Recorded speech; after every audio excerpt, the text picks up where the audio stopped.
How's it going, everybody, and welcome to the BBTAG Coast to Coast Parsec Invitational 15 on 15, kind of like a crew battle, but you only got one life here. I'm here. We are actually going to be hosted by myself and Master Chief on the mic. We also are gracious to have Guzman, Razzo to start things off. Master Chief, how you doing tonight? I am doing well. I am very much looking forward to how things turn out tonight at this event. For those who want to know how this is going to go down, here are the rules for tonight's main attraction. It will be best of 5 sets. As was stated earlier, single elimination. You lose, you're out of the event. 2 teams of 15. Matches have been picked randomly, and once the match goes through, they will not be picked until after all the other matches have been played. So you see a name you like, you see somebody you're familiar with, to play, and then you gotta wait until after everyone's had a turn. And first team to eliminate the other takes the event. Absolutely. I really like this format because you can get a lot of, the matches are going to be drawn through a lottery, so you can get, it's just down to the RNG whether or not you're going to run into, like, you know, Isorropia gets Uri, or, you know, because the fact of, like, that 9 matchup is going to be a problem, or, you know, sometimes you're going to have all these different matchups potentially that's just going to be down to RNG. But once that is finished, it's interesting as well, because if, assuming one side has like a bad time or just RNG determines it, right? It could be a 15-0. It could be, yeah. Instantly done. But you can also get, assuming it's more of an even side of things, you're going to get a lot of interesting down-to-the-wire matches that we cannot wait to see. It's also be first to 5. So it looks like we will be going in pretty soon. Gotta get everything all set up, and it looks like right off the bat we're gonna be starting with CommonMob versus BBTAG. CommonMob on the west side of things, and BBTAG represented the east coast. Absolutely. Oh, right, and we have a Susanoo Kuragane and a Yubi Akihiko. Both teams very much known for dealing out a lot of damage pretty much off of any hit, quite honestly. So yeah, you really got to keep that defense up. Got to make sure, you know, the other side doesn't really, you know, get that one little punch in, because I've seen Akihiko like get like 10k off of a jab. Yeah, Akihiko definitely one of the big damage dealers. Yumi's solo damage isn't, you know, incredibly high, averaging like 5 or 6k, sometimes 7. But really, it's going to come down to the fact of using that aerial rave, getting that, and with the assistance of Akihiko, she just breaks the bank when it comes to damage. But speaking of just breaking the bank for damage, on the other side of things with BBTAG, you have a character that gets 8k off of a DP that you can't burst, and Susanoo. Yep. This is just gonna be a slobber knocker of a set, I can already tell. Absolutely, yeah. I mean, it could be, you know, explosive. Like, yeah, it's definitely going to be explosive. That's the nature of BBTAG. But also, it's just like, you know, you don't know if it's going to be like, okay, ends in 10 seconds, or both players just like keep on trying to feel each other out and like kind of push each other away constantly, and, you know, kind of drag it out. So, you know, we've got to see exactly just how things work out, honestly. Yeah, it's gonna be an interesting set to see. I really, because also it's interesting because when it came down to it, I was looking through some of the players, and I was like, I have not actually watched BBTAG play that much. I've played against CommonMob in the Dante's recent tournament, but whenever it comes down to BBTAG, I've just never seen him online. So I'm curious to see how it's gonna work out. I haven't seen his approach to, like, you know, the Susanoo Kuragane team. I actually never seen this team in general. So interesting to see how it all plays out. I do think we're going to be starting with a button check, actually. So if that is correct from what I see in Discord. So nothing, again, superstar yet, but we also are running this on PC. So we're going to get some interesting maps, songs, as you can hear right now. I'm in this fight too. No turning back. Letting everything play out. Oh, he's even got the Akihiko goggles. I didn't know that. Yeah. Yeah, right. Definitely a button check. I mean, that's good to have, just to make sure, you know, you don't have any sort of issues during the sets. Absolutely, and that's kind of one of the good things about using Parsec for any sort of your, like, online events, is that you can do your, it's similar to the, because you're using the offline setting, you're just gonna be able to go in, get your button checks, hold the start button, and then go back to character select, and then hit go. And that is not a message to the players at all. I think long pause might be enabled, and they don't oh, gotcha. realize that. Because you want to avoid situations where you accidentally push the button. Yeah, looks like both players were not. Oh, there it goes. All right, they found it. Long pause is always good to have in offline, and Parsec as well now. Yeah, it's such like every time I go, whenever I used to go to tournaments right before COVID happened, every single time before a set, I always just make sure long pause is on because I've seen too many of time where you actually hit the pause button and then you're just down a game. It's like it's rough. It's heartbreaking. Same idea with if you're a pad player, like disconnecting your pad and stuff like that. Like you always just gotta make sure, let somebody know, hey, disconnect my pad. Make sure long press is on. All these things to make sure that your tournament experience goes smooth. And with Parsec, you get a little bit of a hint of that. Yeah. Fortunately, you don't have to worry about a pad player accidentally connecting to the setup. Absolutely. Yeah. But now, with that in mind, looks like we're going to be starting with the game one. So, you're an Akiko player, so what do you think of this round start versus Susanoo 5A? I'd say he definitely has to be wary of it. It's just like, like I said, any hit's explosive. And as we're seeing, just, as soon as you get the Oki situation, you're just constantly getting them in the mix. The Susan's dead. The Susan's dead. Yeah, off to a very strong start, unless... My commentator's turn. Oh, good awareness. So that's just using the active switch there just to make sure that the whatever option the Susanoo went for, just CommonMob was gonna be able to deal with. And now just rocking the Yuumi side of things down to the solo Kuragane, only level 1 resonance. Oh, but nice match from CommonMob. I mean, Yuumi 5A is definitely a button. It's like what, 6 frames, something along those lines. It's 6 frames, like 12 recovery frames, something like that. It is an insane button, and this team is mad funny because of all the damage you get to deal out, but should be a dead Kuragane. Absolutely. Very strong start here from CommonMob coming out for game 1. I think that kind of showed, I think the real thing of the first game that BBTAG is kind of getting knowledge checked on here is like, whenever you deal with Akiko going for the sways, a lot of the times Akiko can go for more of like the commitment of dashing through your tech, catching you on the other side, using that 2C to get you for like a cross-up blow if you would. And just being really aware of Akiko's options whenever like in a lot of these Oki situations. So BBTAG has to be aware and if he gets called out again, it's gonna be a very hard comeback for him. Like, you definitely do not want to get hit by Akihiko, and like almost triply so, you don't want to get hit while he's in Cyclone. You don't want that start. No. Because that health bar, that blue-green health bar you have, that's going to be gone in a second. Absolutely, that's going to be so much damage coming out. Now just finding a little bit of a slower start here, trying to use the Kuragane. Oh, I tried to use the Grand Viper, but the 6P definitely going to come out from Yuumi. Another 6P from Susanoo and going to get a full screen confirm. Here you go. Sandwich situation. Doesn't matter. Pressure up. Good active switch throw. Going to get some good unrecoverable damage off on this. Ooh, try to get the little bit of style going, but no dice right now. And now, get a little bit even on the life bars. The Yuumi, there we go. Oh, but too much block stun. Was able to whip the throw.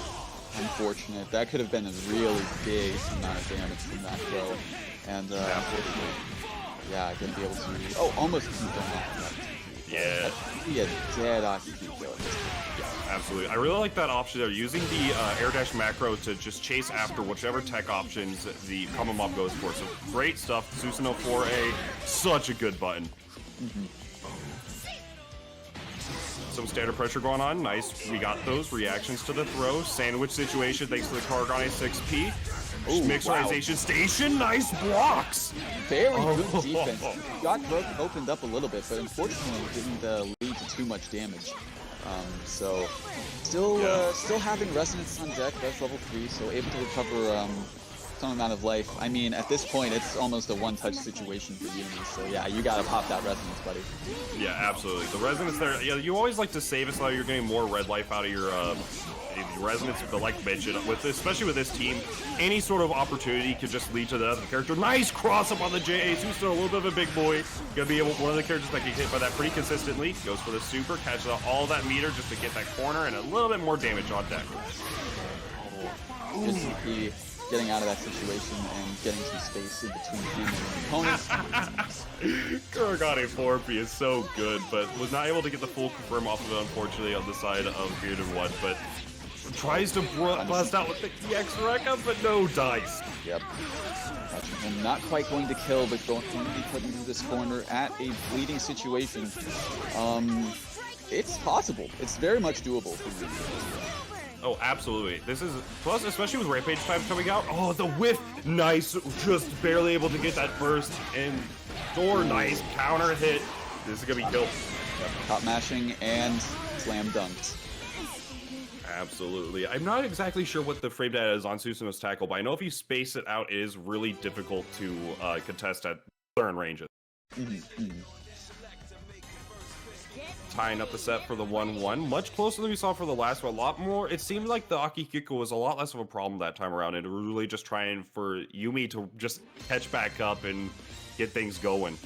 Yeah, the Akihiko definitely went down relatively early into the game, so it was just like, yeah, really disadvantageous position for CommonMob to be in.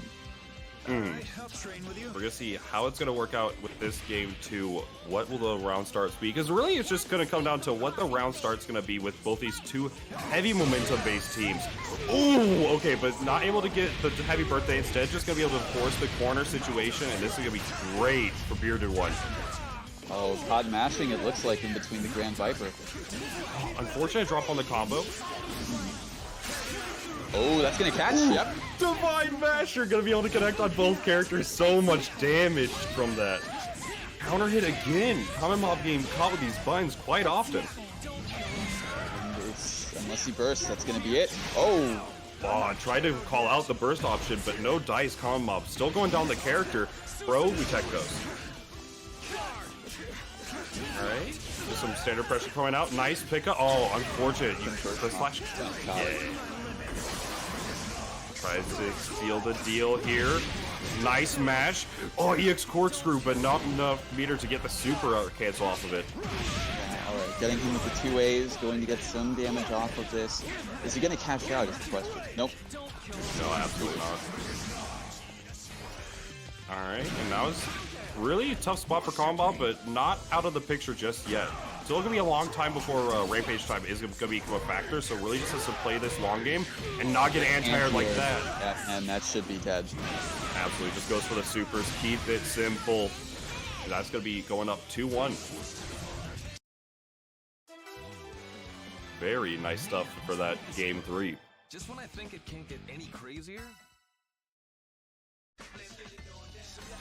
Going into the potential final game, set point right here for BBTAG. Is it first to 3 or is it best of first to 5 or best of 5? It's best of 5. Gotcha, just wanted to make sure. So it's gonna be your standard tournament set, first to 3 wins. So yeah. BBTAG is on set point. CommonMob definitely not out of the picture. We could definitely see just another one like game 1. All you need is that explosive round start and then just get right into it. I'm in this fight too. No Absolutely, yeah, and it's just, it seems like that whoever really takes the momentum in the beginning of the match has been able to really keep that momentum going and just take the rest of it. Absolutely, the assist for an assist, counter hit trades, but no dice on either side. Oh, it gets called out. Looks like you got an accidental button press there. Try to go for a 2C anti instead of the 2B and gonna eat a ton of damage. A really strong Oki situation for it. Fuzzies? Is that dead? Not quite. Almost. Yeah, not quite. Just wants to put in a situation where Akihiko has to get tagged out and able to call out the hard tag there. Very good stuff here. Plus frames galore. The DP, get off of me. Yeah, gotta be careful calling an assist on CommonMob's side because, yeah, Akihiko really one touch is going to be able to take him down. Absolutely. Now this is going to come down to this slow game from Yumi using these projectiles. Try to get Akihiko in there just to potentially thread a CC confirm. Nice pickup. Try to hard bait that burst, but no dice. Rekkas, get it right in there. Just barely getting the air unblockable on that DP. And switching in Akihiko, switching back. Just, yeah, it's a rough call to make on who to actually keep in this situation. Oh, yeah, good. it's so. Ooh, the push block. Roll out of the throat. that was a really good throw to get actually out of that sort of situation, getting the cross combo shut down from that. So he wasn't able to keep that sandwich up. Absolutely, and now it's really like we mentioned, it's either player at this point. The TRM is gonna come out. Oh, try to hard bait a burst. CommonMob living by a fur at this point. Trying so hard to call him out on one habit, but not biting. Grand Viper from downtown will connect. Should be able to build enough for the kill here on the meter side of things. Oh, but was not able to get the DP in time. He's got the meter. Are we going to see... Oh, not even EX Corkscrew. Just gets him with the low, it looks like. Yeah, just really try to call him out. I think he may have tried to go for just a jump out, but Rampage time to Susanoo, Resonance 4, anti-air. Not going to be able to do anything with Akihiko. Resonance to try to deal with the incoming. All right. Oh, he's just committing the sword. Alright, this is gonna be anybody's game at this point. Honestly, like, Yumi's still on this, like, lower side of things when it comes to solo damage, but at this point now with all the chip damage coming into play, any hit could really kill. And, oh, barely getting that DP. Oh my goodness, this is insane. Trying to get some pressure started. Anti-air! These anti-airs have really been working for BBTAG. Like, it's just impressive. Because usually I don't see Susanoo anti-air working that often. Yeah, it's a very weird anti-air because it's not the strongest, it doesn't have the fastest head and vuln, and it's a little bit weird on like the hitbox side of things, but it can deal with cross-ups pretty well, and it can deal with a lot of the options. What if you have like more characters like Yumi, for example, which have the weird instant air dash, or like an instant air dash that you could call out a lot of the times with that big hitbox, the wide hitbox more so rather than the horizontal. And very good stuff from BBTAG. Gonna be taking the first set of the series right in here with the 3-1 for the east side of things. CommonMob is unfortunately gonna be out of the event. Still welcome to cheer on his team on the West Coast. Hopefully, you know, they get the start, but hopefully that's not a continued pace. Hopefully West Coast is able to bounce back and, you know, say, hey, you may have had, you know, the head start on this sprint, but we're gonna catch up. Absolutely. I mean, it's only been one set right here, so now it's four. I mean, BBTAG is gonna be put into the round 2 rotation. Will not be able to draw on anymore for this set, or rather this round. So we're gonna see a bunch of different new faces, and it can really, like mentioned, since it's 15 versus 15, it could break down to, if Sui is even, it could be a 6-7. So we'll see exactly how it goes. One game here is not gonna mean that it could be, you know, the next 15 or 14 rather are gonna go the same way. Exactly. Looks like next up to bat, it will be Razzo versus Monkey. Oh boy. I'm curious. So Razzo has a lot of teams available to him. Very strong player.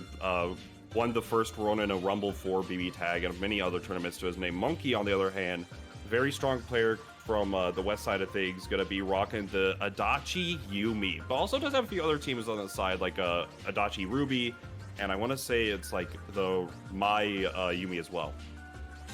Yeah, he definitely does have those at his disposal, and just has very much shown good proficiency with all of the teams that you have mentioned.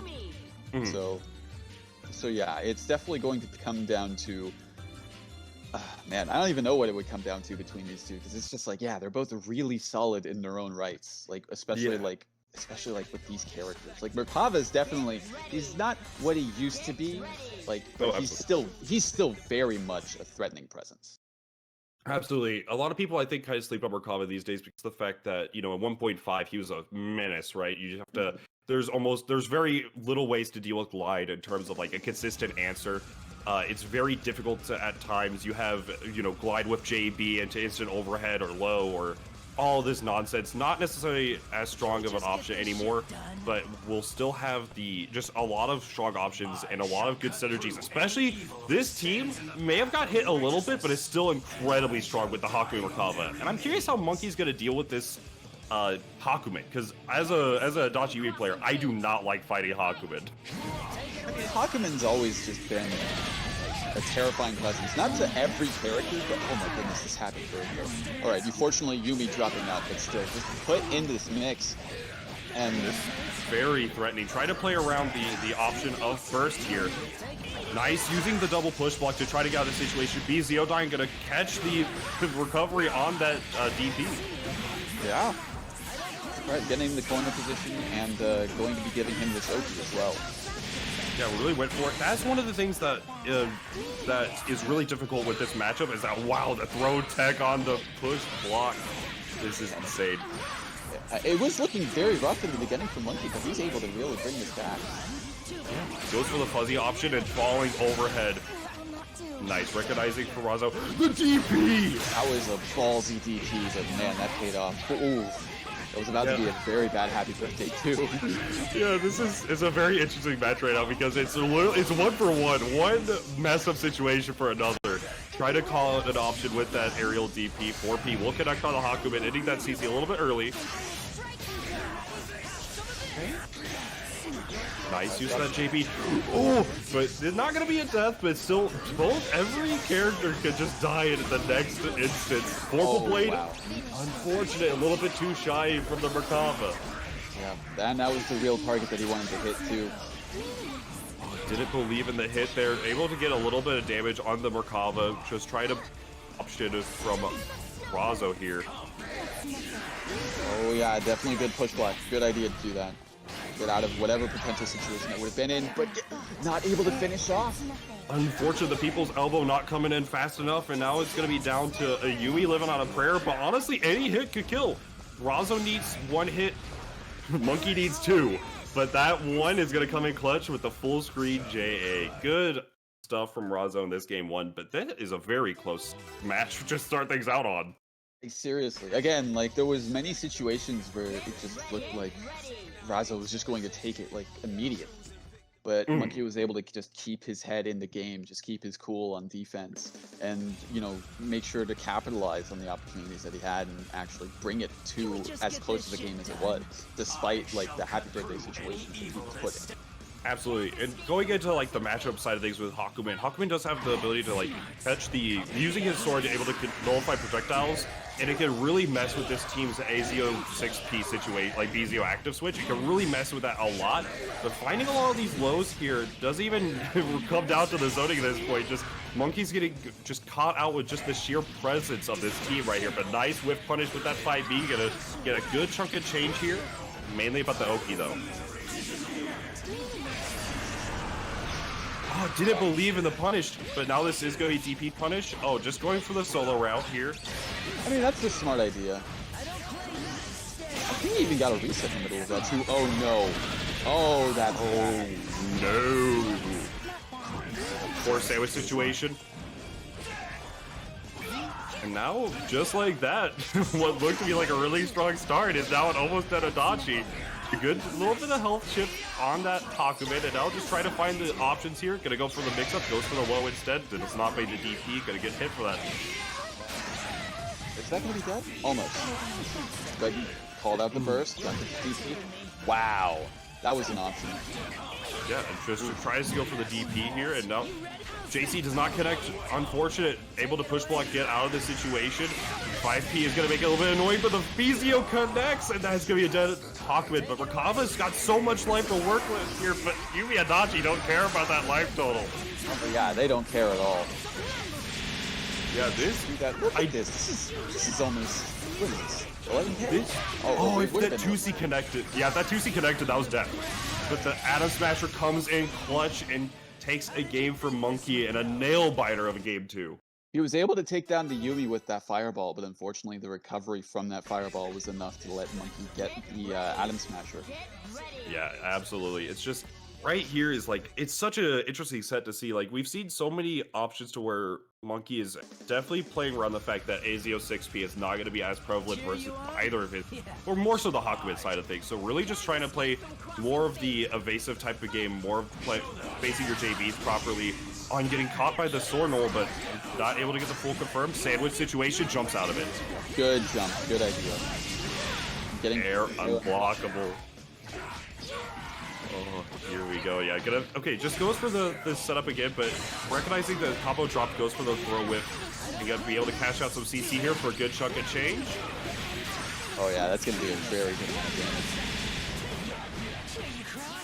Yeah, just cashes out. I like that option a lot. Has the 5 bars. Typically there you have a choice between cross raid or using the super. It just decides, you know, I'm just gonna catch out this little bit of bar, get an extra bit of damage going on. But double overhead coming in from Hakumen, the swordsman with some mix-up. I gotta say, that was some really good defense on Razzo's end or whatever he was putting forward. That was, you know, keeping his cool, getting in that situation, and blocking everything that Monkey had to offer.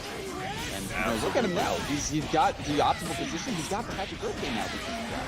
That's yeah, it's working out very well for him right here. Yubi living on a prayer counter hit, but the 6P is gonna cover that. Oh, unfortunate. No conversion off of it, but still just getting these hits. Look at this. This is almost, is it a dead adoption? Almost. Oh, almost. Unfortunate drop there, but Razzo right now decided that, oh wow, the Adam Smasher on reaction. Very good play from Monkey. Ooh, unfortunately, but the JB is down. Trying to bait out the Hakumen burst, but no bite. 5P will connect, and that's gonna be game 3 going over to Razzo's side of things. Razzo in the middle of that game decided that my standard pressure not gonna be really something I'm looking for. We're just gonna fly like an eagle. And hey, it worked. Yeah, it was a very strong option. Just that's something interesting with Markov is the fact that with that glide does have options to, you know, the I want to say double or triple overhead using the double hit JA to JC, and a very, like, it's just a very strong mix-up option. So a lot of people, once you land, you're expecting to like keep that pressure going, but you can always just fake it out and just go for another glide. Nice use of the DP and another one for the books. Good block from Monkey in that situation, and also good call out on that burst. Yeah, that hard read on the burst, so dangerous to use with a Adachi DP. Vorpal Blade is going to connect on the 6P, but goes back flying like an eagle, but the low is going to connect, and we're going to get some good Oki in this situation. Absolutely. It's that double overhead, as he was saying.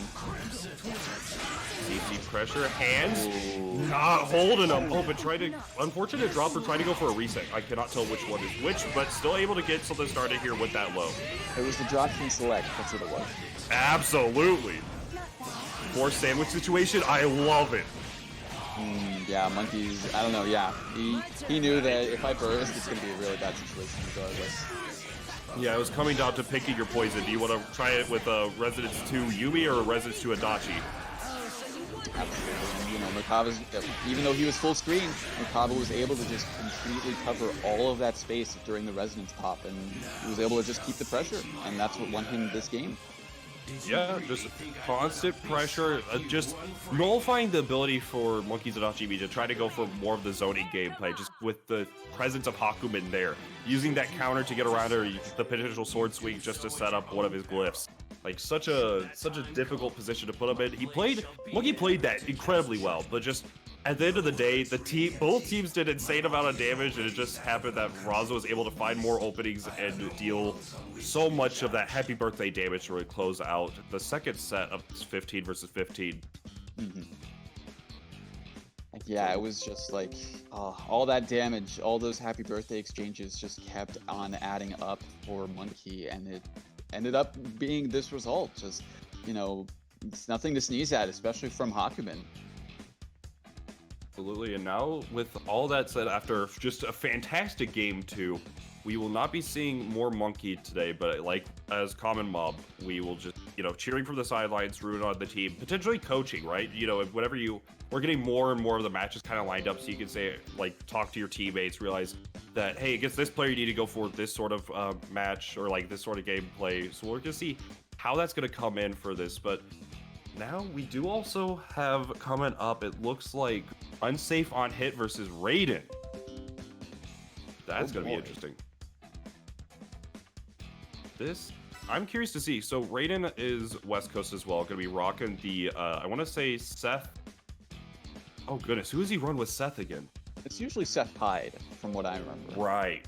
I've seen him mess around with some of the other teams, like I want to say it was like Seth Rogna and a few other like characters here and there, but the Seth Hyde is a very strong team. I remember at the time Kubo from Japan played that team, you know, all through 1.5, and was a very big fan of the team. But then whenever asked about it, he said, you know, the only team that he thinks that is a better Seth team is Seth 9.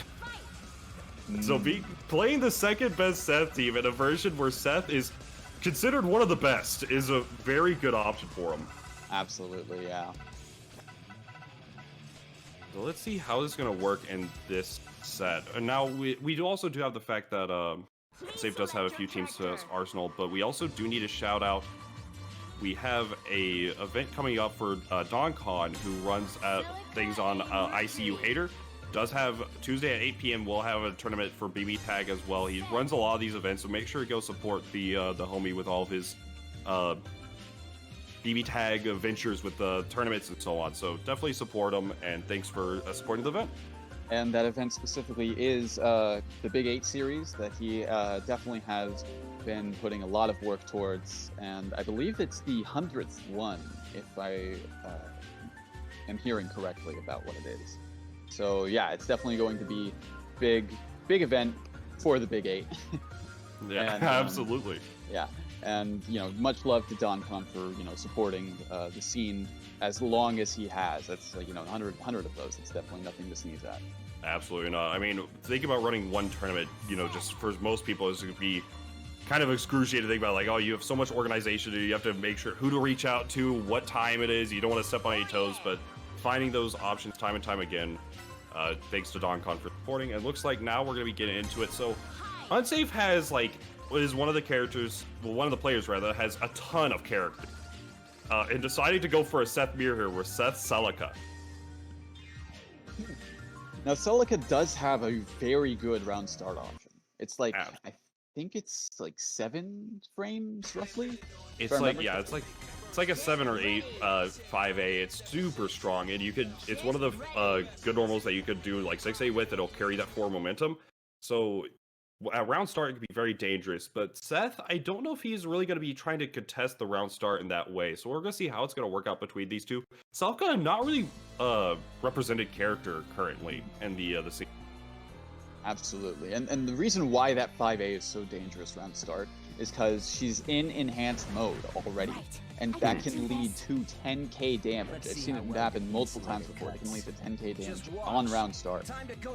Yeah, it's a very good option, and that's Celica's trait, like mentioned, is going to be whenever she's at when she has no red life, she's going to be an enhanced version, so you're going to get more frame advantage, more situations are going to be good for him. But Raiden finding the opportunity here and going to be able to call out the unsafe overhead, and now gets the schmixerization station. Good blocks the DP out first trouble. Orbs for orbs. And the thing is, with Celica's enhanced state, that's decent, but you gotta remember, Hyde's on the other side, and his heal is all about chip damage. Yeah, Celica is hard countered by blocking in this game, so it can be very difficult at times, and kind of one of the reasons why she's not really seen too often, in my opinion. But now it's going to come down to who's going to find that opening first. Double Seth on the screen. Who's going to get the first hit here on? There we go, connects from Unsafe, but unfortunate drop. Yeah, the meter wasn't filled up, so he couldn't have been anticipating first. Unfortunate drop from the looks of it, but now able to cash out a little bit. Oh, what a little bit eager Beaver on the active switch, and now gonna get caught for his troubles here. Reset on the side of Unsafe, counter hit, able to get that heal off. Celica kick, that's such a good normal as well. It really is, and it's just able to convert so easily too. Absolutely, and now, oh wow, nice use of that two-way to call out the situation there. Now, both players trying to find their opening. Looks like Raiden's the first one to find it, and going back for the hard first to Celica. Both players just at even life. As soon as I start saying that, we're seeing Celica get some damage off on Seth, and looks like it's going to be a kill off on Hyde as well. Absolutely, just needs to only commit that one super. It is a single target, so he's going to be doing like 2.5k, something like that. He's going to be able to get good damage on deck, and now Raiden needs to find this opening. Oh, and gets mixed, but fortunately no combo off of that, so has another reset life. Oh, and the EX there, very good option, going to be able to call it safe, get a good chunk of change on deck, and now what's the Oki to finish the character? Oh, gets the throw counter! Oh my goodness, ran up, baited everything, and then was not ready. Decided, you know what, I've waited long enough, it's my turn to press 2A, but not gonna have it. Now just all this pressure coming out. Sell just waiting. Waiting. I mean, look, that's what it is. All right, gonna find his way in. But the orb! The tweaks are grappler. All right, gonna be able to get this situation here. EX orbs for each other. This is definitely Seth. Absolutely. Oh, what a DP. And both of them having Rampage time on deck, and what a trade. That paid off so well for Raiden. Yeah, absolutely. That was such an interesting game one. I'm curious to see how the adaptation's gonna go between these two. I don't think they've ever played each other before as well, so it's really the early games are gonna be about feeling each other out and understanding. Oh, Raiden likes to need to adjust. Or like, oh, Unsafe has a habit of like doing something along these lines. Let me call this out as well. Very interesting to see these two right here. Like you mentioned, that round start 5A working out right here. The 2A is gonna pick up though. Gonna be able to get this full combo. Unfortunate drop, however. Good defense on the overhead, by the way. That could have led to some really threatening damage. Absolutely. Alright, just trying to get something started on both sides here. The orbs are going to come out before each other. Gets pressure with that 6P. Oh, punish on the TP. Trying to go for the throw bait, but unfortunately, gets the cross up, barely not in the corner. Unsafe, looking really strong in this round, but we're going to see how this is going to work out. Empty jump low. Raiden. Absolutely, Raiden's the diamond hands are holding. Oh, catching the assist and still catching the point afterwards, even though the combo dropped. Very odd situation. The super? Oh, but the... Oh. Goodness gracious. The orb coming in for the punish like a true homie. Is that gonna... Oh, it is. Okay. Yeah, absolutely. It's not gonna be too much damage here, but it's gonna be a good punish nonetheless. 5P will connect. All of these orbs. Just diving right into the orb. Okay, now using the situation, he's gonna go for a restand situation. Oh, but just early burst. I think that was a good idea. He saw the move coming out, knew that he wasn't going to be able to get any sort of out of that situation. Yeah, that's able one to of catch the assist though, and yeah, take game 2. Yeah, like that was just very good awareness from Unsafe there, realizing that that's like the only point he can really burst, and then just realizing, hey, this is my time. But Raiden just able to just take the next situation by the horns and just really drive it in. And so now, right now, up, I want to say 2-0.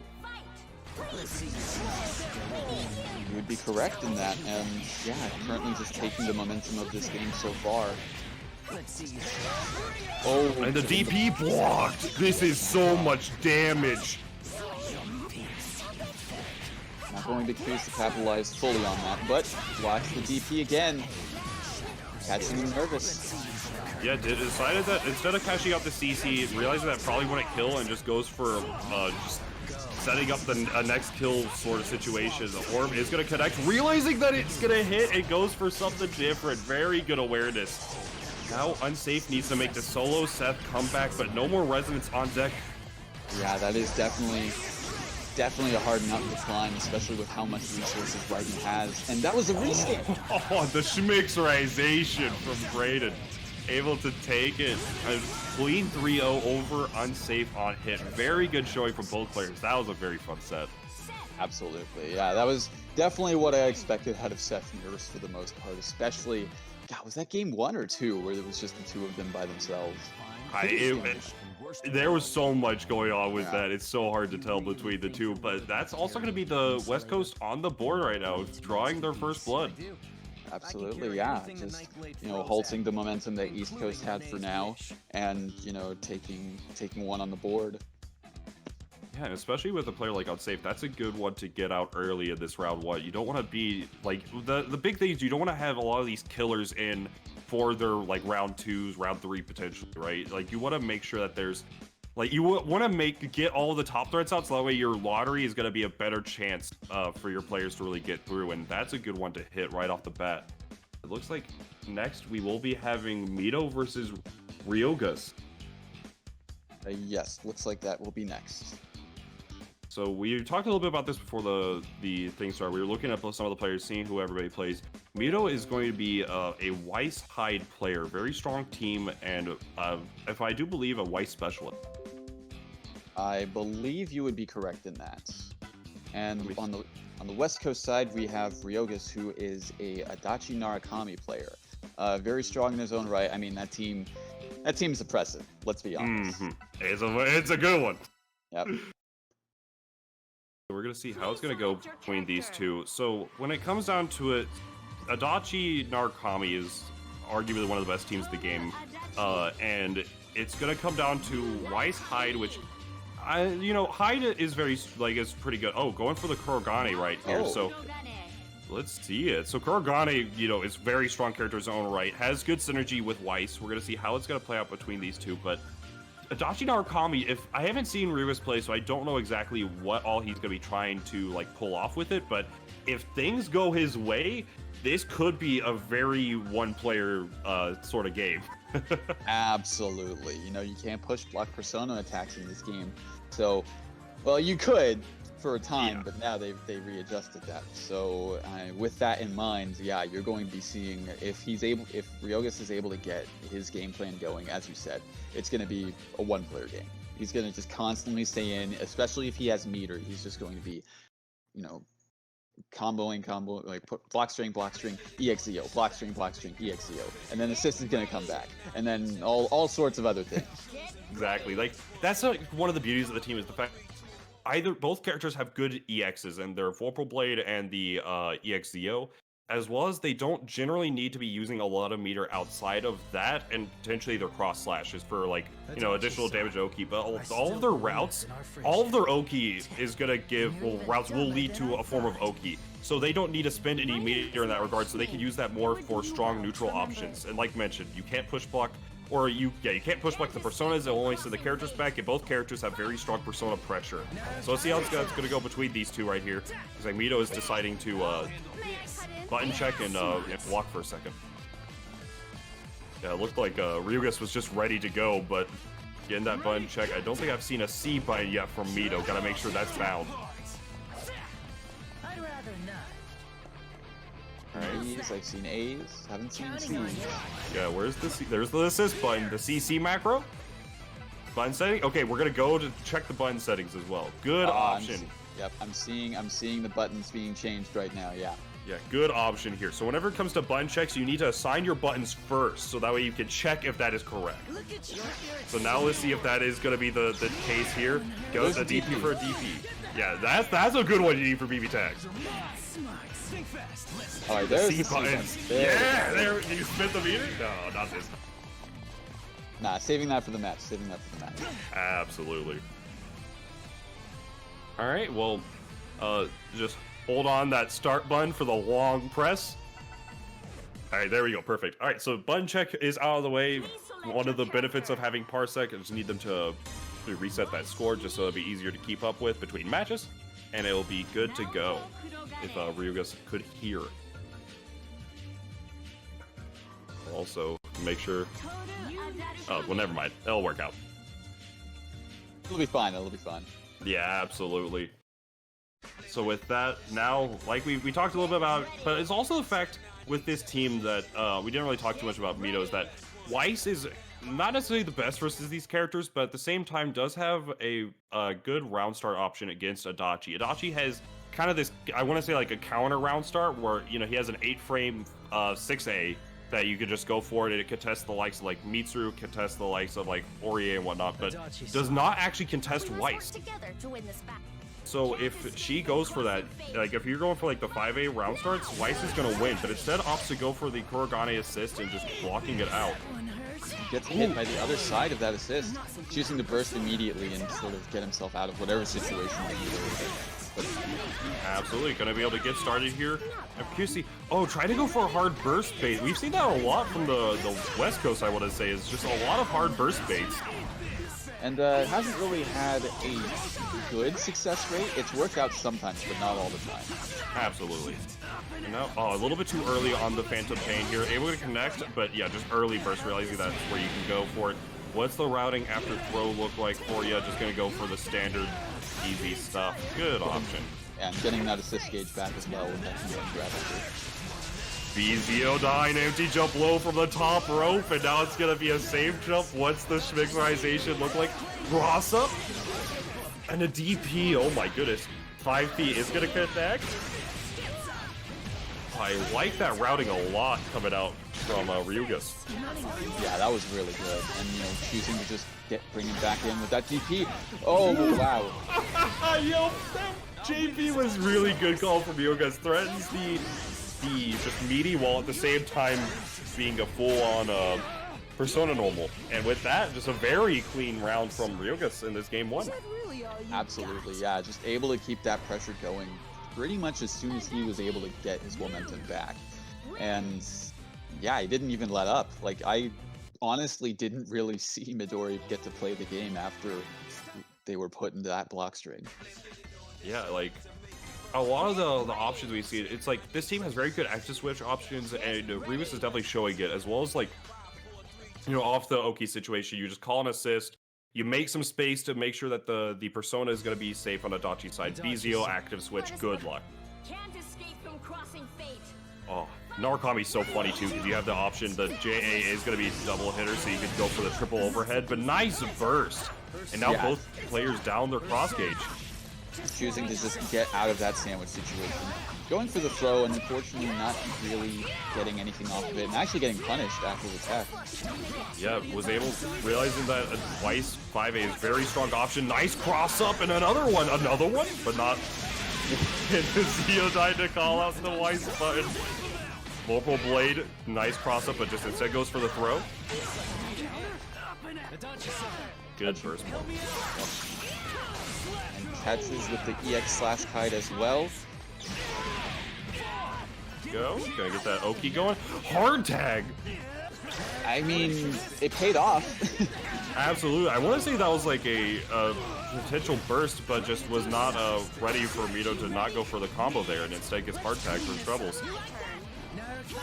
But Narukami is bleeding here, able to bait out the burst, and this is going to be a dead for Gane just for the... Oh, and trying to go for the meterless route, it seems like.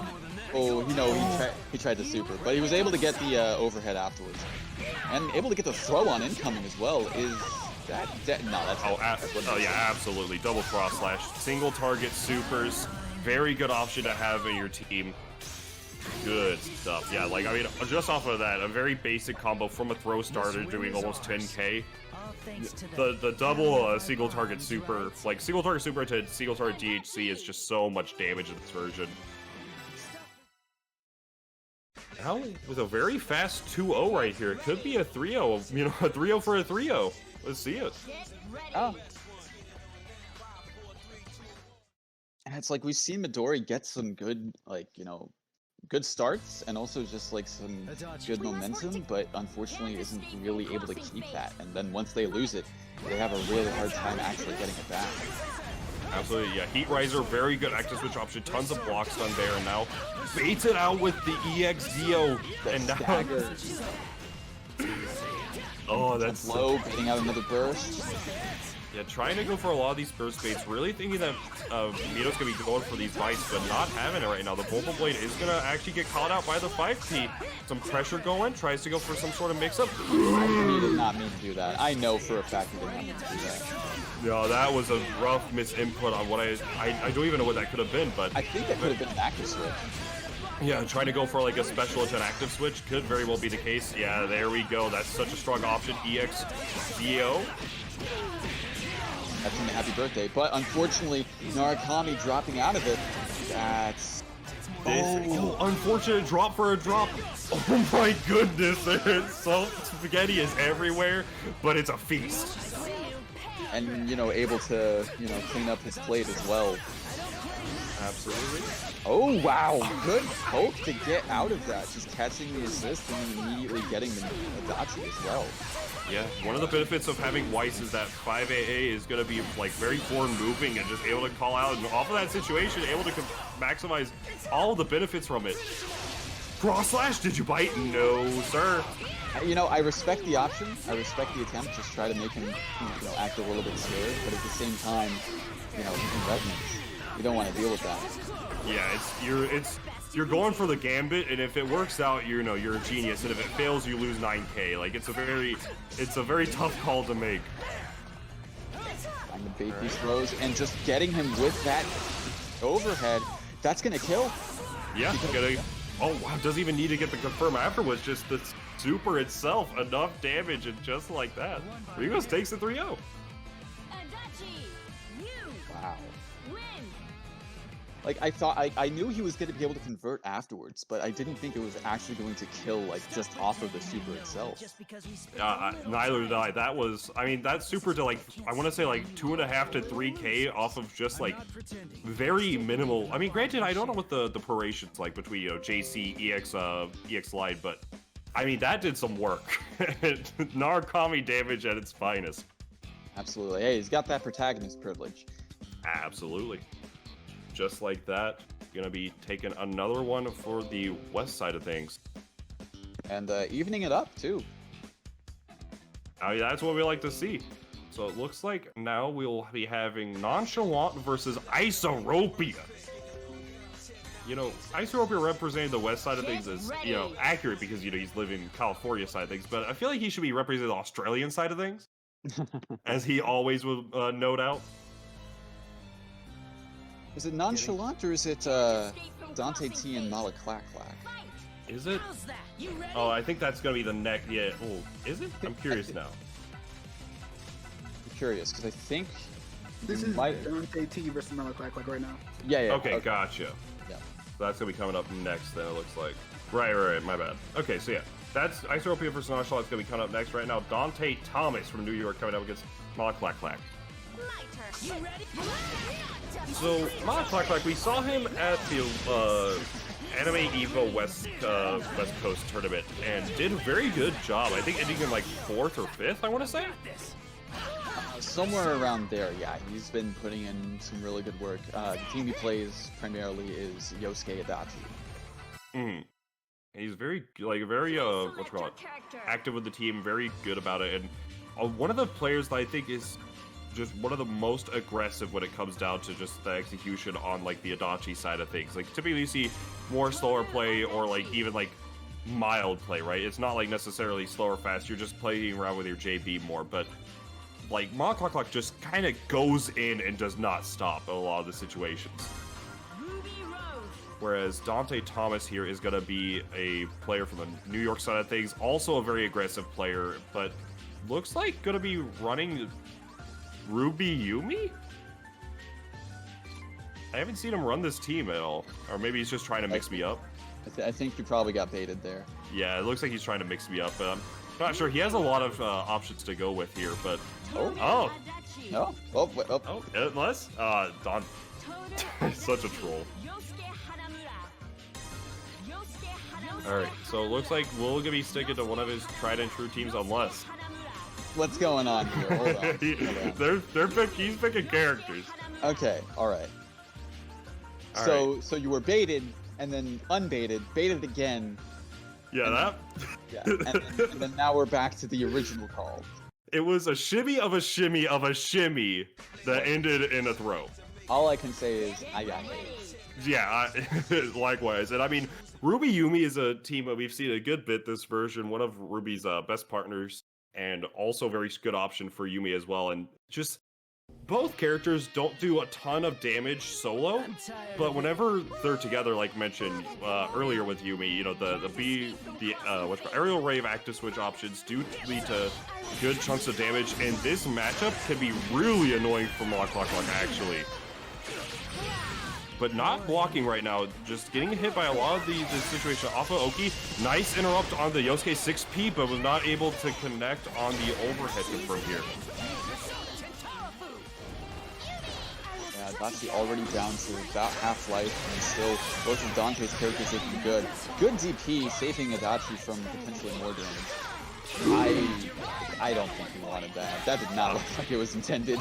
No, absolutely not. I think what I'm actually not entirely sure what he wanted there, but that definitely was not going to be the idea. But able to get the Yoo-hoo into the double super, and that's going to be a very dead Yumi for a very unfortunate mistake.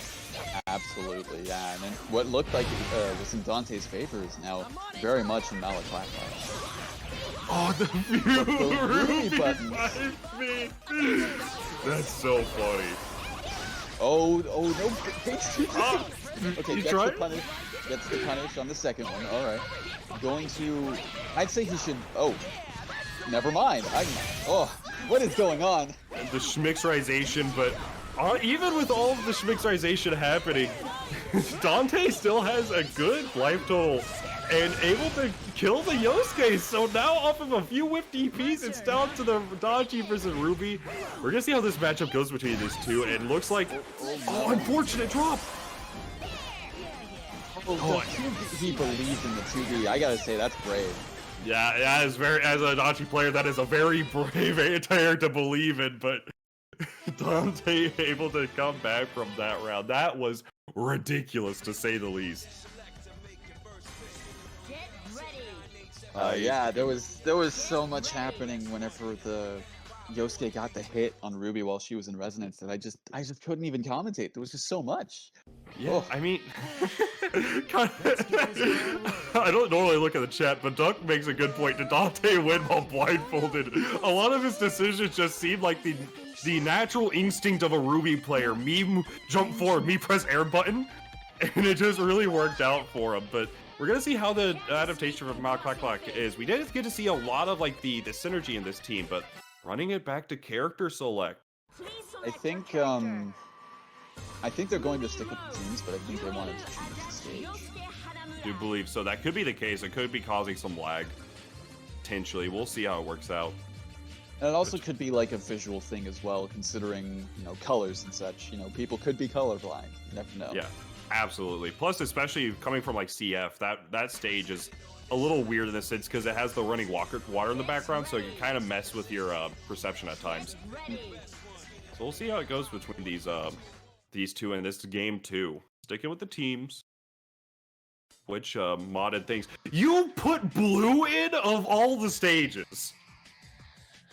Oh, to give reference for people that don't know about or don't play CF, this stage you cannot tell where you are on the stage. It is the background never changes. You just have to know. It's like abandoned gates in BBTAG. Yeah, I don't know about this one, but I mean, hey, if the players picked it, they have a list of everything that's working. So if they're going for it, they're going for it. Know where your spacing is, and okay, now go running it back. They immediately were just like, no, we're not dealing with this. Yeah, no, I don't blame them. Look, if that is one of the, I don't like to usually pick my stages in CF, so usually I'll do RAM select. That is the only one where I'll think, you know what, I'm either gonna do this and try to see if my awareness of like stage presence and like getting those like rage specific combos is perfect, or I'm going back to character select. Like that stage, for lack of a better term, sucks. Absolutely, yeah. I've never liked stages where it's like static background. I've never it's liked bad. that. It's terrible.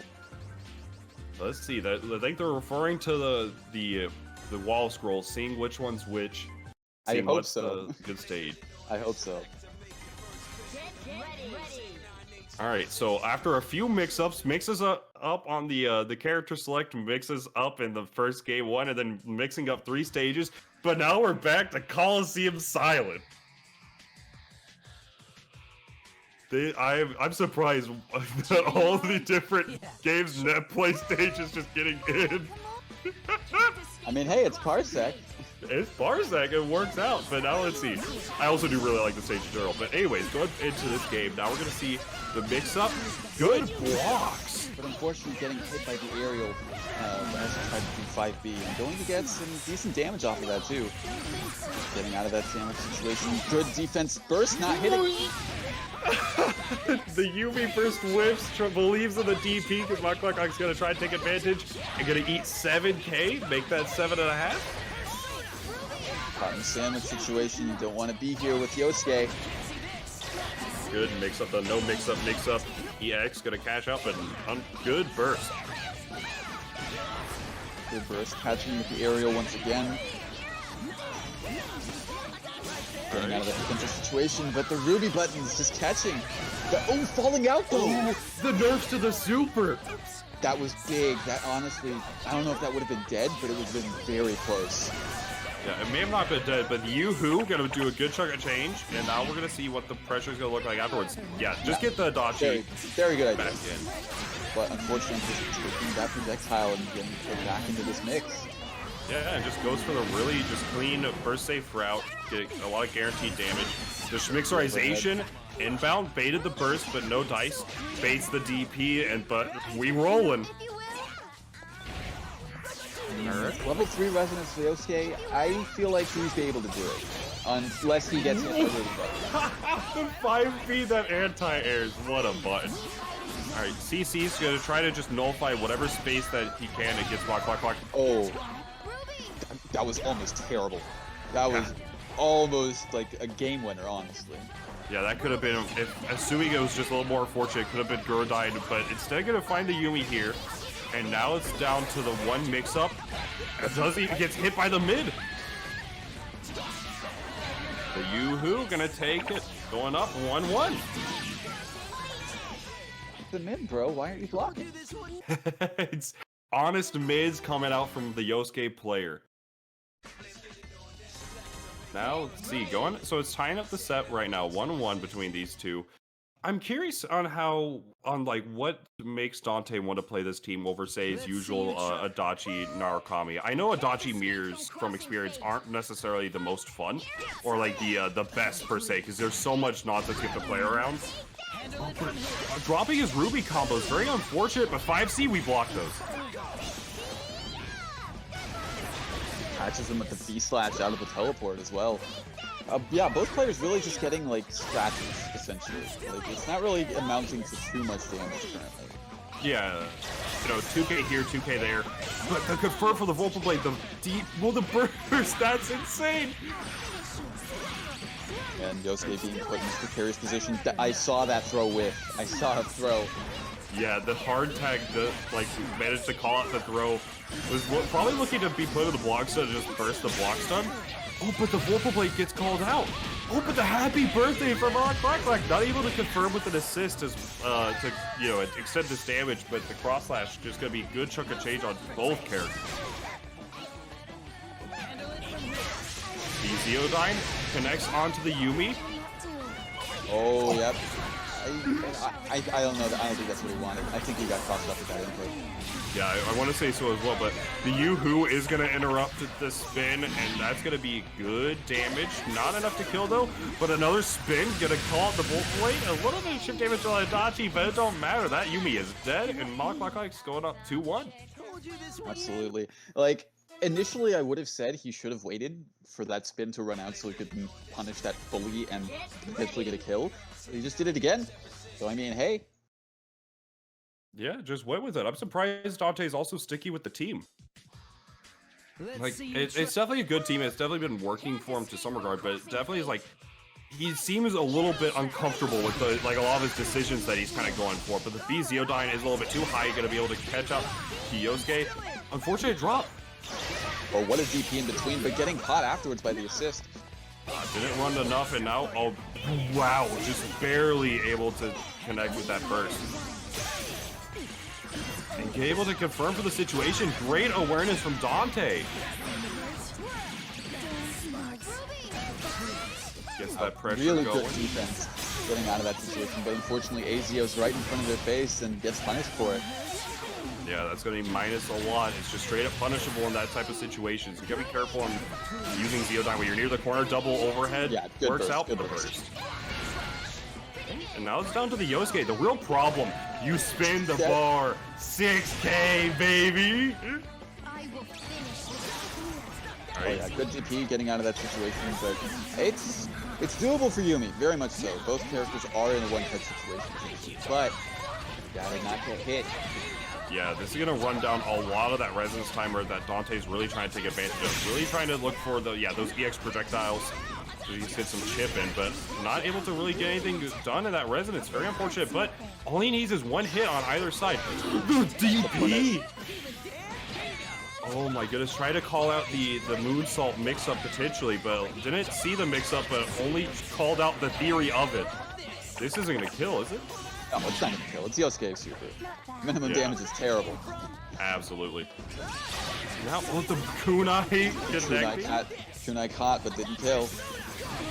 And the 5B is going to connect on the jump start. Mallaclaqclaq takes out Dante Thomas, another one from the west side of things, taking the advantage, I want to say. Yeah, definitely. That was an entertaining set, to say the least. Absolutely, yeah, and it was just like we saw sort of. I think also the constant like stage changes sort of gave Mallaclaqclaq some time to sort of think about, okay, what did I do that first game, and what can I do to change it? You know, I feel like he was able to really get some sort of breathing time, sort of mental reflection during that. Definitely was able to recompose afterwards, able to really show up. So very good play from Mallaclaqclaq, knocking Dante out, and it looks like now we'll be having the aforementioned set between Isorropia and, let me scroll back up to see, Nonchalant. So Isorropia, if you're familiar with the BBTAG scene, has been running the grapplers for a long time. I think the only time he wasn't running Tager Wald was at the beginning with Tager S and like 1.0, like Evo, like first Evo type things, 2 out of 3. Wow. Sort of team. So then afterwards, I think swaps over to the Tager Wald, has been committed to it since. I think the only time he's really not played Tager was whenever he was messing with the Akihiko Wald. Very strong team as well, and good for those matchups like Rachel, Aegis, things that are matchups that whenever you look at the screen and Tager's too far away, like a little, like 3/4 screen, you're wondering, how does he play the game? I mean, look, at least he can play the game. Well, let me not bring back the bad memories of Calamity Trigger, New versus Tager. Oh, let's not go there. Okay. Jump cancel swords, that's too funny. I still find it hilarious. Imagine being punished for blocking. Guard Libra was a mistake. Yeah, that game was too funny, but the other thing about this set that I'm curious on, so I'm assuming Isorropia, you're running the Wald Tager, maybe running like the Akihiko potentially, but what I'm curious to see in Nonchalant, I'll just be 100%, I have no idea who Nonchalant is. I've not seen them play, or at least if they've changed like their gamer tag or whatever have you. I'm not familiar with their team. So yeah, I can't say I am either, honestly. So let's see, maybe the chat room knows exactly who is Nonchalant. And that's kind of like one of the cool things about BBTAG is that you have a lot of strong players, but you don't get to see them too often, or like, because of the fact that net play is more of a common thing, you're going to see more of them in this the online environment. It looks like the chat room has confirmed that is Hazuma Adachi. Ooh. So this is Team Society, the meme team. I'm curious to see how it works out. I personally, as a Adachi player, I'm not too big of a fan of the Hazuma Adachi team personally, but I mean, it's a very common team. It's strong in its own right. So we'll see how it's going to play out against Tager Wald.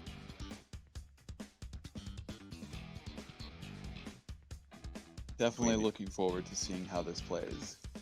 Yeah, thanks again for sponsoring, or not necessarily sponsoring, but supporting the event for DonCon over at twitch.tv/ICUHater for running his I don't know if they're weeklies or bi-weekly, but just running more tournaments for the BBTAG scene, just so that way, you're getting a lot of excitement around it. You're getting a lot of just more views for the game, and it's fantastic. Plus, we're also running like the different exhibitions, and pretty soon gonna be running I want to say his 100th tournament. So great stuff to him. Also, thank you for the Japan scene for coming out to support the event. I know a lot of the Twitter people, Pizza Mayo, Domi, Flan Bogard, all like spreading the word amongst the Japanese community, say, hey, this is the American BBTAG. Like even like R-Panda coming out. So like very, very awesome to see, the international community coming out to support the events as well. And always great to see some of the amigos running around.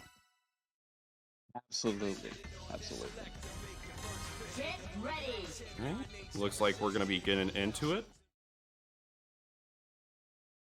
going for the button check here. It looks like Isorropia will be on the player 1 side, I want to say. It's like that in the chat at least. All right. Okay, yeah, they actually have to set their buttons going into it.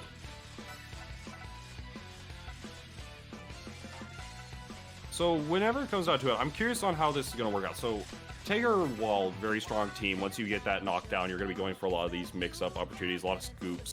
And Isorropia is one of the players who has like a more, I want to say out of like, you know, whenever you think of like the grappler players, 3 really come to mind: Isorropia, Jan, Koji Khan.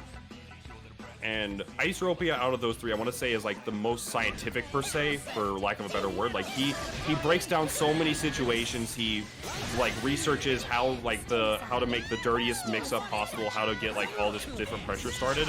So I'm curious how that's gonna play out with against Nonchalant, who's running Adachi Hosma, which honestly Adachi against both those characters does pretty well. You just have to play in a very specific manner.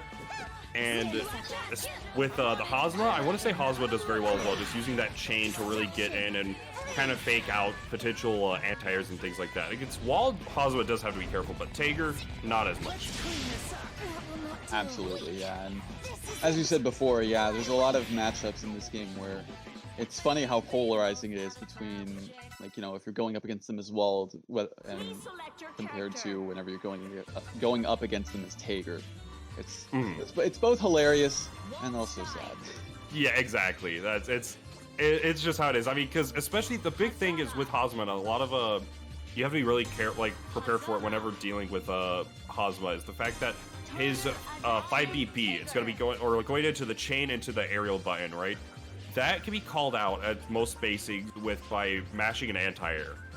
So you want to be careful about that, like careful about your approach options as Hosma, because if they're showing that, you can punish them for with a bait, but against Tager, against Tager, the anti-air may not be a very good option. It's gonna be more of your DP. But as far as Walled 2B is a war crime. I agree. It's such a good.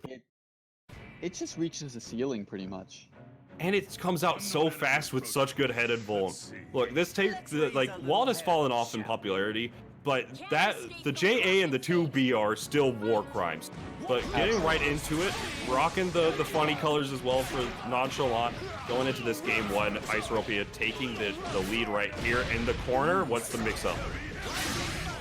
Oh, Active Switch unfortunately gets caught by the DP with both characters. And as you said, there's that DP option from the chains. Yeah, absolutely. And able just to do the frame kill, get the grab here. That's like 9k? Oh, 8k only, but just barely out of it. It goes for the low on the wake up. Alright, now solo Adachi, but Adachi's a good matchup, but Adachi does well versus these characters. Oh, but unfortunate, was not close enough to the corner for the DP. Whenever Adachi is this close, it's gonna be an issue. Yeah, fortunately though, that DP was not able to be punished. He was coming out of the sweep. The untech time was long enough so that he couldn't cover it. But yeah, this should be dead. Absolutely, yeah. This goes for the double super. Yeah, like the way that Nonchalant has to play this matchup is by just a really non-commit, like, I don't know you, like, just all across the screen, trying to use like the Zeodines, trying to use any sort of way that he can to really just outrange the opponent. And as well as I want to see, I'm not exactly sure how Hosma Point is supposed to handle this. I know Adachi Point, you're going to be trying to use a lot more of the JP and try to do a lot of non-commitment in all your options. So I'm curious on how Nonchalant's going to adjust. But Isorropia's is a wall, for lack of a better term. Like, he is so difficult to keep up with. Absolutely. I mean, and whenever you're playing double grapplers, I mean, you kind of have to be. That's sort of the name of the game. You got to pick your opportunities and really just keep that defense going, especially in a game like BBTAG as well. Oh, barely caught with the 5P. Even Isorropia was not ready for that one. Tries to find some mix-up option, but no dice. Just block out. Oh, and the Hungry Coil is going to connect. This is going to be a good bit of damage. Does he know the route? It looks like he does. And Absolutely. he's gonna get the Oki situation afterwards too. Oh, trying to catch with the EX command grab. Unfortunately, push block before it could even come out. Oh, Baited the burst, but no. He super jumped over it. Yep, not able to land in time. Catches the Oracle Blade with the. Oh my goodness. This is so scary for both sides. Like, there's so much going on between everything that it's so difficult to keep track of. And now, just gonna cash up with the super. Not gonna kill, but does give the Oki. What's the schmixerization? CC burst was not baited. So he was doing a 4A during that. Counter hit again. Nonchalant presses some buttons. Why are you mashing in the air, man? Oh, it's not guilty. Your tech buttons is not gonna be as strong, but the assist confirm. Yeah, it doesn't even need to confirm anything. Just gonna CC, get that 5P, and off of that, Isorropia taking an advantage here. The 2-0. Yeah, definitely running away with this currently, and it looks like, yeah, Nonchalant's going to really stick with this team, even though he hasn't really had many opportunities to really take advantage of it. Yeah, I think the problem that he's running into is that the grappler team, right, Isorropia's team, is going to be more grounded based. You're going to be using a lot of like the Eisenagel, the stop sign, and just like more grounded approach options. Whereas the benefit of the Adachi point is that you typically have the Azeodyne plus an assist, but Hosma's assist is going to be primarily airborne with that 6P. Everything else is not really going to be a threat for him. So really, it's a team that is really good at calling out the horizontal movement against a team that only does vertical movement effectively. Absolutely, yeah. Yeah, there you go. The air unblockable, but doesn't lead to too much. But another DP. Nonchalant able to find these opportunities now. Oh, the scoop! Catches him with the air command grab and the active switch, but unfortunately gets caught by the Adachi as well. Oh, the DP, but a little bit too far away to connect onto the Hazama. And now swaps into the Adachi, just gonna get the standard damage. Oh, but a little bit too prorated. So it's a very good call to swap in the Adachi too, because look at Hoseph life. You don't want him out there. Oh, wow, but it looks like Adachi gonna be joining Cosmo in the Red Health Club. Yeah, it looks to be just about, almost. Very close. Just about 31%. All right, gonna be able to get everything started. The cross up JB is gonna be able to kill the wall here if he cashes out. Yeah, just believes that the cross slash is gonna be enough. Will it kill? Yes, it does. Absolutely, yeah. Minimum damage on that move is very good. Absolutely. DP again from Isorropia, but Hosma damage, I don't know if this is gonna be an. Oh wait, he has double super. Yeah, this super kills. Oh no, will he build the? No, he does. He doesn't believe in it either. He just decides to go straight for the reset instead. Good DP, Bait. and unfortunately, as soon as I say good DP, he did a bad DP. Yeah, that's the trick to it. Is that?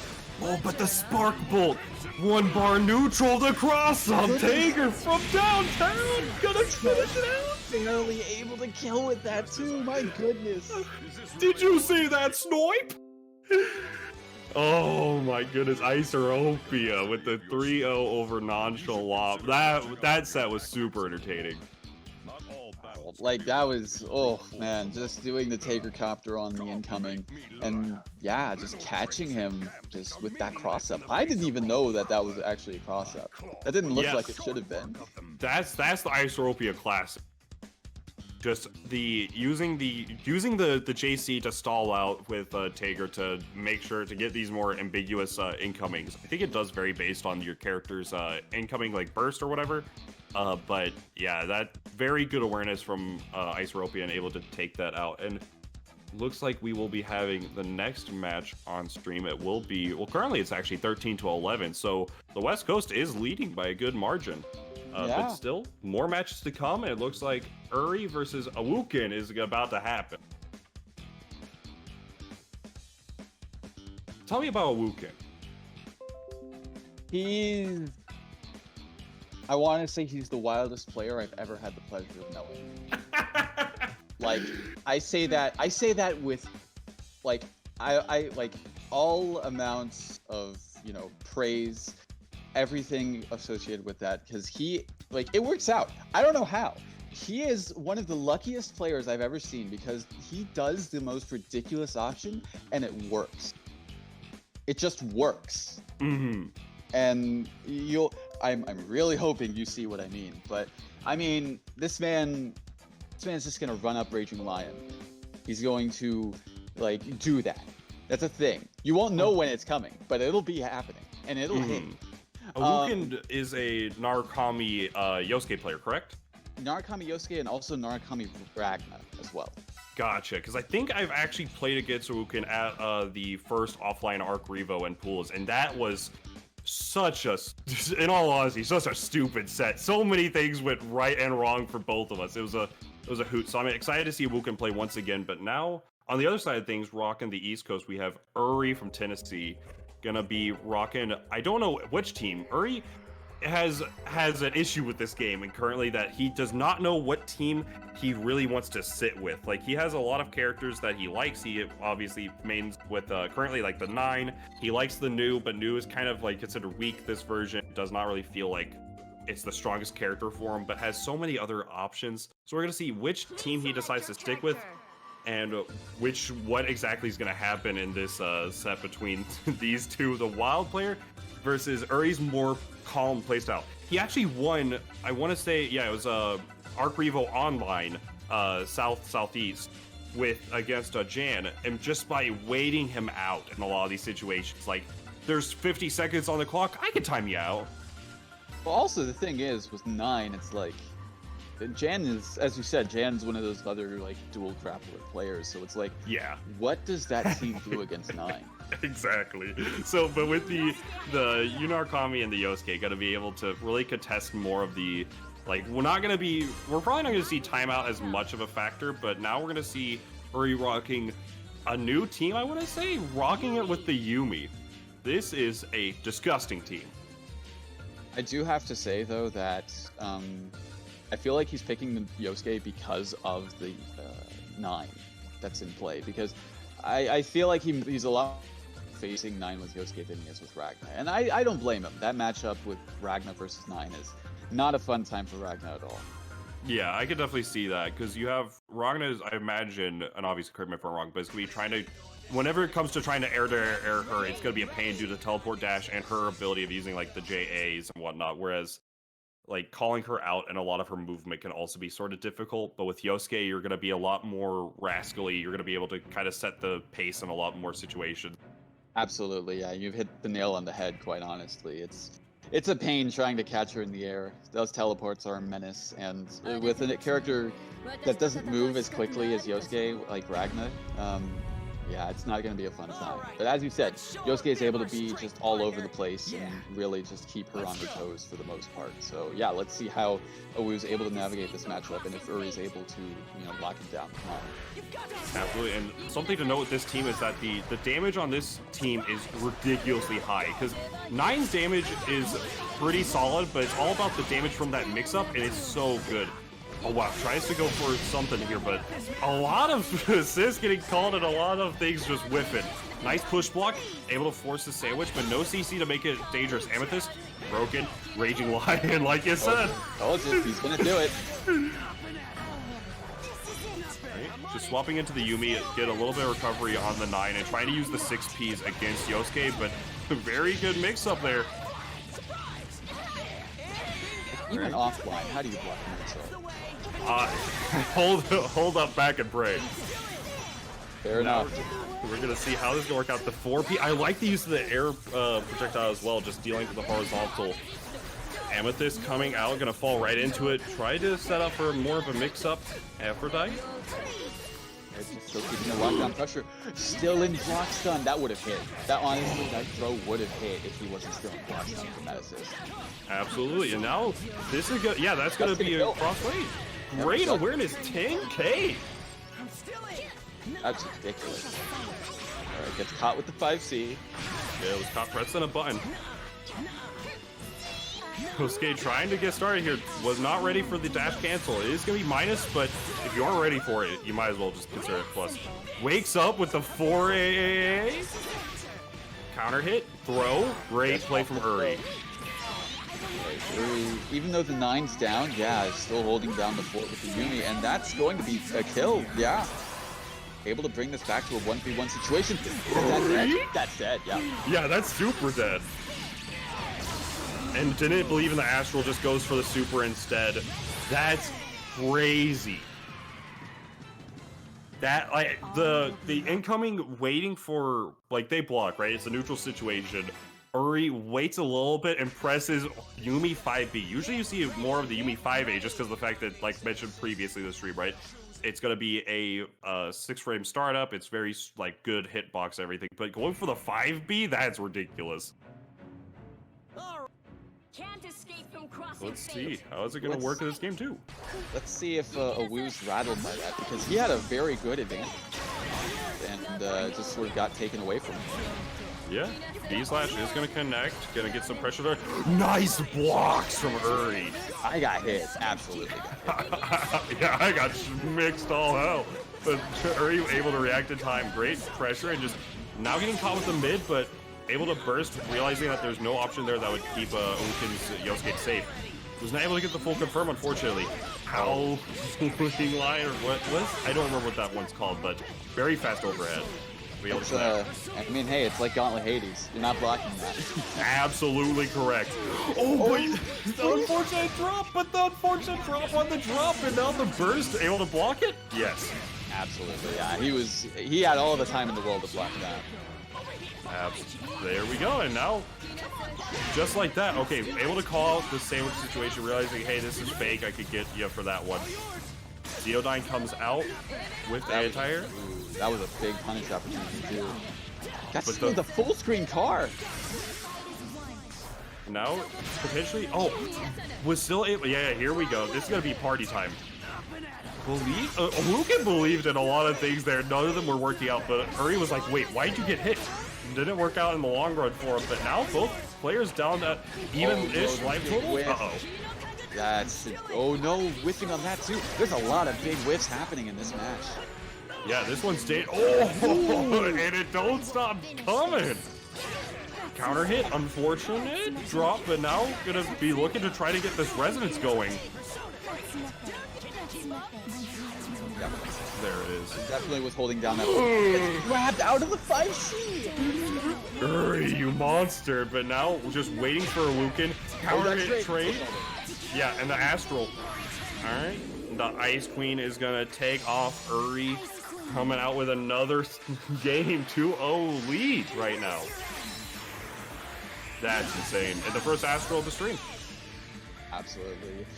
Oh man. Yeah, I'm very much hoping Awoo's able to just keep his mind composed, because that's not a good thing mentally to get Astral. No, absolutely not. Like, I know it varies a lot between the players, right? When it comes down to like the Astral, I know like a lot of people kind of are like, oh geez, I got Astral, and it's on stream. Oh no, like it's kind of like getting caught with your pants down, right? But whenever some players maybe use it more as like a time, because it's guaranteed more time for you to just like recompose yourself. But deciding to use that time, take a little bit of a breath, and swap over to the Rog.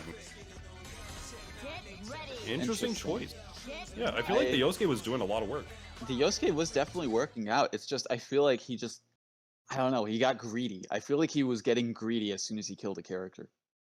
Oh, absolutely. I don't know if I necessarily agree with the switch, but it's also more about necessarily the comfort pick, right? Maybe he's more comfortable in this matchup than with the Yosuke, or maybe he's more comfortable with like the Ragna versus Yumi, and is willing to take the worst matchup on the 9 side of things. I also forgot to mention, shoutouts to Hype Dog in the background. Oh, absolutely. I actually did not notice that as we were playing on this stage. That's insane. Okay, anyways, getting caught in the sandwich situation. Yeah, not looking like a great start. Look at that damage. 9k off of that. Yeah, and almost all of it was in CC, so that's just gone. Well, it's Ragnar. Yeah, oh yeah, that is true actually. Of the 2 characters he has, this is the only one that can actually regain a lot of that life, but does need to find that opening for it. But the whiff anti-air is going to be a bit of a problem. Yeah, Unfortunate drop. But still just able to get some really good damage off on Awoo's characters currently. EX hands is gonna catch, and the air to air. Gotta be careful with this Ragnar. Like we said earlier, the air to airs are just going to be rough, and gets caught like Crimson Raider. Oh, the Yumi 6P coming in. Unfortunate drop. And now they're still able to set up for a lot of this pressure. You can't even see that character she was going for a low. That's insane. I got hit. I got hit.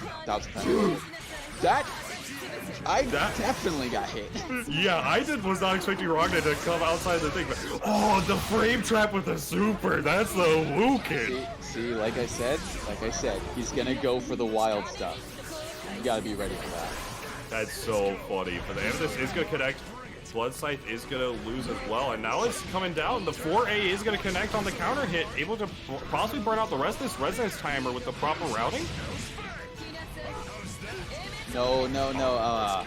Oh, very, very close to getting Astral there again. That would have been devastating, but nice throw on the push block. Good call out. This is doable, but you've got to land that next hit afterwards. This isn't gonna go. Now it's just down to between these two. The God Hand is going to be very strong in this situation. The air to air! Oh my goodness, that 5B connected, that would have been insane. Good jump over. I did not agree with that Hell's Fang at all. Yeah, the Hell's Fang get to throw, but just that, that was very dangerous option, and then just like that, Uri takes 3-0 in a very entertaining set between the two. Great stuff to him. Absolutely, yeah. I saw him go for a lot of air blood sights, and I was like, no, you can't do that against 9. She's just got so much range with her air to airs. It's not going to work. Yeah, there's so much going on right here. It's crazy, and we actually didn't even see in that game a lot of Gauntlet Hades. It was just more of the standard pressure coming out. I think I saw. No, I didn't even see a single one, honestly. Yeah, not even for routing. So that could have been a factor, just, using some of the harder to react to tools. But I mean, granted, after you block a Yosuke like EX overhead, like what can hit Uri at that point, right? You're right. Absolutely. But with that, now getting closer to tying it up right now, 12-11, favoring the side of the West Coast. But it looks like next up to bat, we will be having Serene Smile versus Crackin Atkins. I do believe. So that's going to be an interesting one to see. So I haven't seen Crackin Atkins play too often. I know, obviously, one of the West Coast commentators, it kind of plays the game as well. I want to say, I don't recall who he runs with Mitsuru.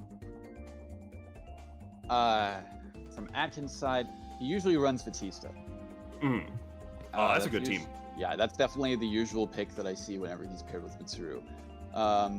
He does also have Arachna as well. So we can see potentially those two. I do like both. Like the Mitsuru Ragna seems like it should be okay. I misspoke. Mitsuru Batista, or not Mitsuru Batista. Ragna Batista. Oh, gotcha. Yeah. Oh, that's all good. Yeah, that actually makes more sense. I was wondering, like, wait a second, that's like 2 points fighting for the war of 5As on your own team. But see, both those teams could be very good. On the side of Serene Smile, as far as I know, they only run one team, and that's gonna be the Rachel Wald. But it looks like we are having some connectivity issues, so Serene is going to be restarting the router. So just make sure that the MS is as low as possible. Get close to that offline experience as possible on Parsec. But in the meantime, we will be... So, whenever it comes to... I haven't seen Atkins play too often. I obviously hear him tons on the mic and he loves to commentate. But when it comes to play, I'm curious on how he's going to be able to keep up against Rachel Waldstein. Correct me if I'm wrong, the West Coast Rachel, it barely exists, if at all, right?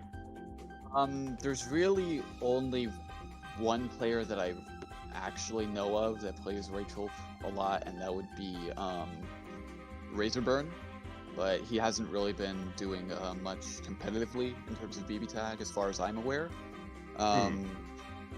So yeah, in terms of the Rachel matchup experience, there's not entirely too much that we have to go off of here in the West Coast.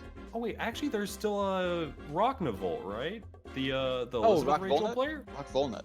Yeah, You're my right, bad. you're I right. totally forgot. I forgot about him as well. I haven't seen too much of Rock'n'Full Nut since Anime Evo, but hopefully we get to see more of them soon. That'll be interesting. Mm-hmm. But yeah, as far as experience goes for West Coast, that's as much as I'm aware of. So we'll have to see, and I'm not exactly sure on how the Mitsuru matchup kind of goes for Rachel. Rachel getting a really big overhaul with in this version, so we'll see how the changes really come up. If so, I'm curious how that will go. Maybe if Diddley knows and if she can hit us up in the chat room to clear some opinions, that could be good. But looks like we'll have to see if that's gonna be running, if we're gonna wait for the router to be reset, or if we're moving on to another match, or try to see how it works out. We do have some more matches lined up as well. We will be having later on the stream Flowerman versus YoFavScrub. That's gonna be a good one to see, as well as TempestNYC versus Critical Existence Failure. That's gonna be funny. So Tempest, I feel like Tempest always has to fight Yosuke. That's unfortunate. That's so funny. He even notes that in the chat. Oh my goodness. That's too funny, actually. But so we're gonna see how these all play out. 3 very exciting matches coming your way. We still have like plenty in this and on each side still like waiting for their games. So we're gonna see how this is gonna work out. Absolutely, and I usually aim to sound as unbiased as possible, but whenever we get to YoFavScrub, I mean, I'm gonna be rooting for him. Like more so. He's like a son to me. He's like the Ragnar that came up. Yeah, this is an interesting one because I'm conflicted, because I mean, obviously, you know, there's gonna be bias. You're probably rooting more for the west side of things. I'm rooting for the east side of things. You know, we gotta keep our coasts aligned, right? But like, YoFavScrub is brother Jebediah. You know, like he's such a cool guy to play with and to like talk with and whatnot. So yeah, I'm obviously rooting for him. But Flowerman is gonna be one of my former students. Like, I mean, granted, like it was more coaching and trying to develop with his teams and stuff like that. He already had a good understanding of the game beforehand, but like this is gonna be like brother Jebediah versus a student. So this is interesting to see between these two. Absolutely, yeah, and then yeah, it's a similar thing with me. It's just like, you know, I really want this this to go well for Scrub, because as I said before, you know, he's like a son to me essentially. He's done so well in taking up the position of being the Ragnar player in SoCal, one that I used to hold. So I'm very much gonna be rooting for him as well. Mm-hmm. And then since we do have some time, we might as well talk about the other matches we have. Well, it looks like they're getting everything sorted out, but Tempest, obviously, I feel like whenever you think of BBTAG and think of like the top players, Tempest should be like one of the first ones to come to mind, right? Like, Mans wins so many tournaments, does a lot in the community in terms of like content, in terms of just making the grossest teams possible and just working them out throughout all of the versions. But then coming over to Critical Existence Failure, I did not know about this player until looking them up on Keep On Rockin', bbtag.keeponrock.in for all your matchup footage. And they play a team that I was not expecting the slightest. It's gonna be Yosuke Kanji. Oh, you are in for a treat with Critical Existence Failure. I've had the pleasure of commentating his matches at recent Wednesday Night Fights tournaments that I run, and yeah, it's an unexpected team for sure, but whenever you see what he has to offer with that team, if you're not impressed by it, I don't know what to tell you. Yeah, I'm excited for it. That's gonna be a team that you don't get to see too often, and it's just like, that's like a team. Well, actually, it's a team that Alex runs. So I'm curious on how the difference is, because I mean, Alex likes to go for some of the goofy plays and whatnot, but I want to see how it all works out between those two. But it looks like we're gonna be going into the match that we were talking about. The first one of those 3 is gonna be Crackin Atkins on player 1 side versus Serene Smile on the east side of things. All right, and it looks like just getting preps ready, and looks like we're underway. Let's get it. So game 1. So I'm curious with Mitsuru versus Wall. I remember if I remember this right, usually Mitsuru does come out on top just because of the fact that Wall does have those big buttons, but a lot of them are slower. Whereas Mitsuru kind of could go for a lot of the whiff punishes, using a lot of the 2A and 5A to really contest. But and same idea, Batista is going to pose some issues with the beams and whatnot. But when it comes down to Rachel, I'm not very familiar with this matchup. I don't think I've ever watched Rachel versus Mitsuru. I could be mistaken and whatnot, but at least in this version, it's a pretty uncommon matchup. See, the thing is, at the very least, Atkins does have Batista's assists on deck, so that would be a very good thing to have against a character like Rachel, who always wants to be in the air. Absolutely, and although Mitsuru has fallen off, she still has all the nonsense that made her a top tier in the previous version. The only thing that's now kind of made her fall off a little bit was going to be some of the matchups, but it looks like Crackin Atkins is out for blood right away. Instant overhead, some nonsense going on, just go straight into the super. Not quite going to kill, but going to put Wald in a very precarious position, being basically one hit away. Now Serene Smiles is going to be looking to get the happy birthday. Oh, this is big. Oh, unfortunate drop. And now has to find a way to get Rachel back in safely. Otherwise, that wall is going to be dying. Oh my goodness, yeah, you have to cover that. No, the push block to wall, so smart. Right, gotta be careful with this Rachel. I mean, she does have 4 bars on deck. She does have a lot of tools that she can use. Oh boy, and we see right there, there's George, the homie. Yeah, the King George, a god amongst man, gonna be able to connect with the DP. And now tries to go for a lightning for an Oki setup, but good delay from Crackin Atkins to avoid that. And now trying to get some mix-up started, but we're gonna see how this matchup goes between these two. Just a lot of good pressure put up from Crackin Atkins. And a lot of chip damage coming from... Is that dead? Oh, that's super astral. And yeah, I mean, hey, wow.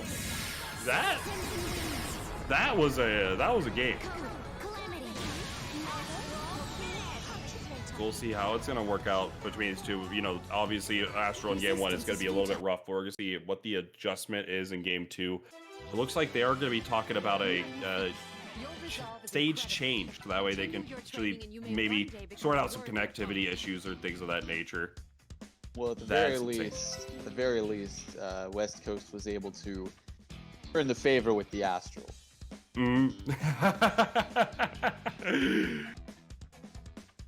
Yeah, that was a very good in there, but taking just a second. Also messing with some of the Parsec settings, it looks like, just to make sure that the connection is going to be the best possible. Parsec's interesting because it's not a you're saying it's not a peer-to-peer connection. It's going to be your connection to a server, very similar to things like a MOBA or like, you know, Fortnite. Things like that. So whatever it comes down to it, you're really trying to adjust things to be able to adjust for your connectivity to the server and its location. Trying to turn everything there, you know, change your decoders to be running off of your own computer rather than the software, as well as just different, like, you know, MS nonsense, trying to get as much bandwidth as possible, all of these different things. I feel like you could have provided a better example for Fortnite. I mean, look, we like Fortnite. What can I say?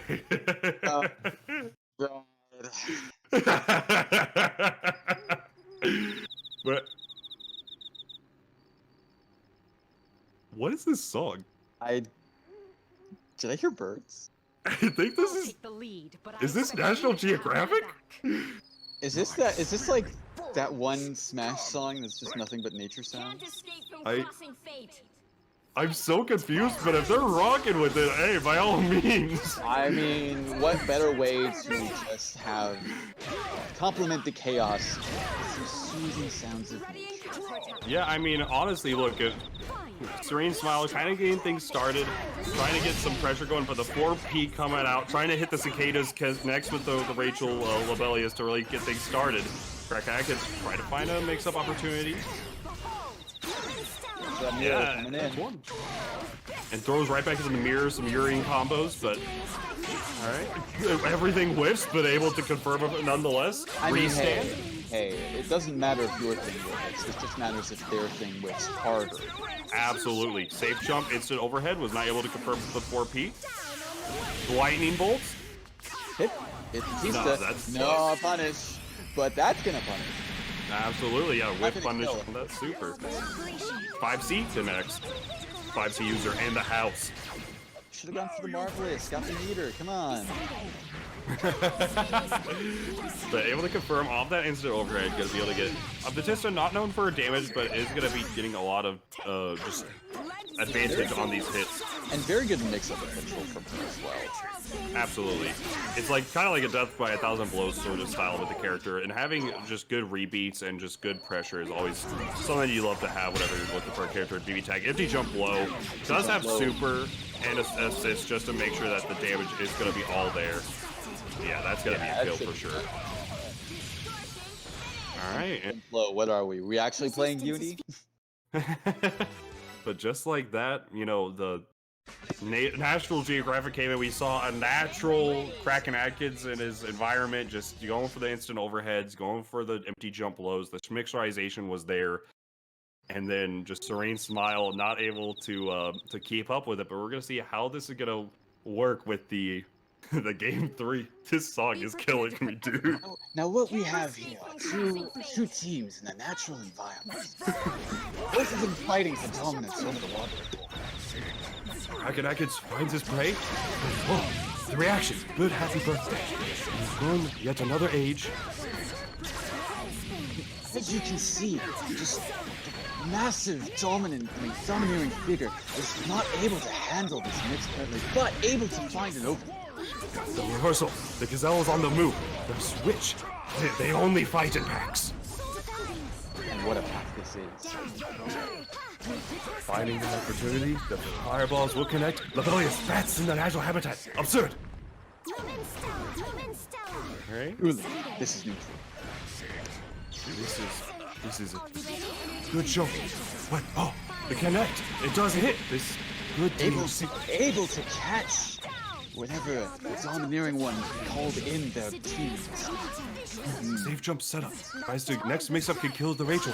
Isorropia blocks. Good mixerization. Good defense. Iron hands hold, but the 2B. How did that even whiff? Truly, a work of nature. This is the beauty of nature. For one player. For the other, it might be started. For the other, BGs. Oh, that was Oh my goodness, this is very difficult for Serene Smile to come back against, but we're gonna see if they're able to find their way through it. I mean, just the shimmies, look at this. Just Atkins having full dominance over this, and yeah, able to get that instant overhead and take the set. Yeah, very good good play from Crackin Atkins. And just like that, National Geographic comes to a close, and I don't know which set that is, but or like in terms of number-wise, but I think that's gonna be like what, like 12 to 10, I want to say? Somewhere around there. I think that is, yeah. I think yeah, because Crackin is West Coast. Yeah, 12 to 10, that is correct. So East side has lost 5 of their players. Few of the strongest ones have yet to show up, but definitely have been some big losses already on both sides. Absolutely, yeah. We're seeing some interesting takedowns here. Let's see. I wasn't expecting Monkey. Like Monkey went down in round 1. I was definitely not expecting that. We have Unsafe as well, that is also going to be out of the picture. And then, like, there's just been a few upsets here and there. Though granted, like, whatever you think about, right? Obviously, with like Razzosharp versus Monkey, that could go either way, and that was a very entertaining set nonetheless, right? But I'm curious. I feel like these next few games are going to be kind of like a real cornerstones on how round 2 is going to go up. We do have Flowerman versus YoFavScrub coming up. 2 of definitely some of the hardest hitters, but if you'd like to watch some hard hitters, obviously you can go over to twitch.tv/ICUHater. Donkon running some tournaments. Good players always enter that just to support the scene, definitely get some support to the fellow streamer and running his big 100. Definitely check that out. Absolutely, yeah. Big shout outs to Donkon. Looks like we're gonna be starting it up pretty soon. Buttons are being set here. Flowerman versus YoFavScrub. I don't think we've seen these players fight before, actually. I could be mistaken. I could be mistaken too, because I feel like you're right, but at the same time, I feel like you're incorrect. Yeah, that's definitely like the commentator's gambit. But I'm sure someone in chat's gonna correct us at some point. yeah, so you say, well, actually, they did end up running into each other in this bracket from whatnot, but we're gonna see. So, whenever it comes down to Flowerman, he does have 3 teams that he likes to run with. He has shut up, Raph. You asked for it. You asked. I did. But I love your Raph. But whenever it comes down to Flowerman, you got 3 teams, right? You've got the Hilda and the 9 are his 2 favorite characters together. That's gonna be his comfort pick. But now, but then you have. He didn't really like how exactly the team was going for him, so he went and learned a couple of characters to support them. Some of that you could say are Hilda and 9's best teams. Like we saw earlier on the stream, the 9 Yumi, very strong team, definitely makes it work out. And then you also have the Hilda Yuzu, which is going to be pretty interesting. I think that's kind of the one that he's been going with a lot in these situations. So we're going to see how that's going to work out. And I do believe Piece of Mayo was one whenever we were looking over the team that we looked and kind of went over, this is what he does, this is what you should be doing and whatnot. He even got some help on Metafy with Base to get some additional development with the team. But let's see how that's going to work out with these two. And I do believe Piece of Mayo is also going to be in the stream, or at least was earlier, to see some of the gameplay. So curious to see how it's going to work out between these two. YoFavScrub is going to be on the right. Flowerman is going to be on the left. It looks like Flowerman does want to pick the music as well, so let's see. Yeah, YoFavScrub going with his tried and true, the Ragnar Ruby. Definitely a solid team, as he's proven time and time again in many tournaments he's entered. I mean, he took Arc Revel West with this team. Absolutely. So, yeah. These are 2 Arc Revo champions, because YoFavScrub took Arc Revo West, and then Flowerman took Arc Revo Midwest, having a very close set with Seth LOL. So let's see how this plays out between these two. Got rocking the Yuzu Hilda to start things off. Definitely has been more of the comfort pick as of late, and YoFavScrub today tried and true with that Ragnar Ruby.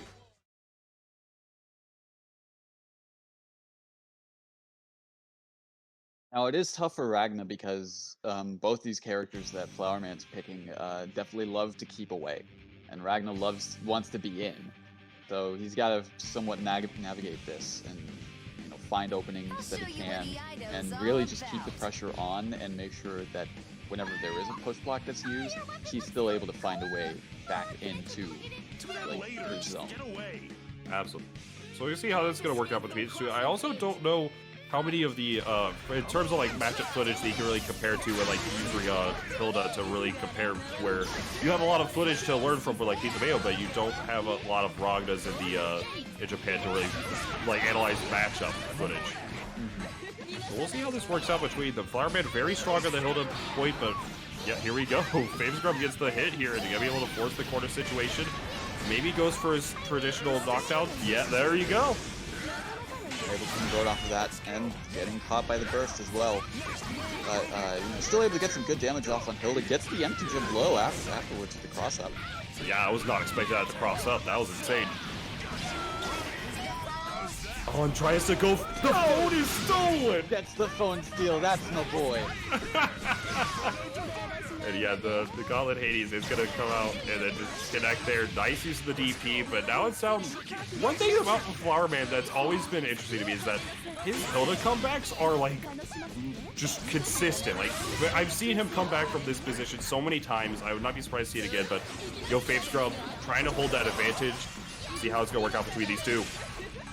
With that Hilda, he's lucky that Hilda is not anywhere higher than Resonance level 2, because that shit damage will keep adding up. Absolutely. But even so, still getting some hits off. Ooh, able to really cover that option with the assist. That was really good, actually. It didn't matter if he was going high or low, you're gonna get hit by one of these. Yeah, that was insane. That was just the Gauntlet Hades gonna connect again. And just goes for the cross break. Good stuff. That I really you hit on, right? the use of the Ragna 5P there was really good just because of the fact that Hilda's anti-air, that 2B, does not have like a grounded hitbox. It's gonna be that really, you know, up forward type of hitbox where it's only gonna contest like the air approach. So calling the assist there is just perfect. If they try to anti-air me, I get the confirm. If they don't, I get so much pressure started. It's damned if you do, damned if you don't. Absolutely.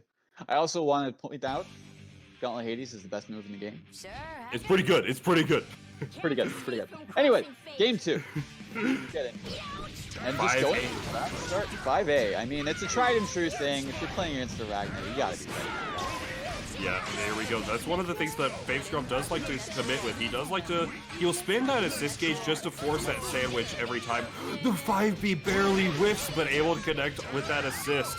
And punishes with the push block with Hell's Fang as well, just keeping his presence known. Gets the grab, good tech, and gets the happy birthday too. Yeah, this is gonna be unfortunate drop as well. It's not gonna be a ton of damage, even with just because of how much meter was available. What's the mix-up look like? Good defense just try to so far. Try to bait out some reactions where it looks like Carnage Carnage Scissors, yep. literally connects. That's insane. Had all the time in the world to activate that once the cross combo activation happened. Oh, almost getting the conversion off on that Hilda too. Here we go. Oh yeah, just gonna DP this time around. Not.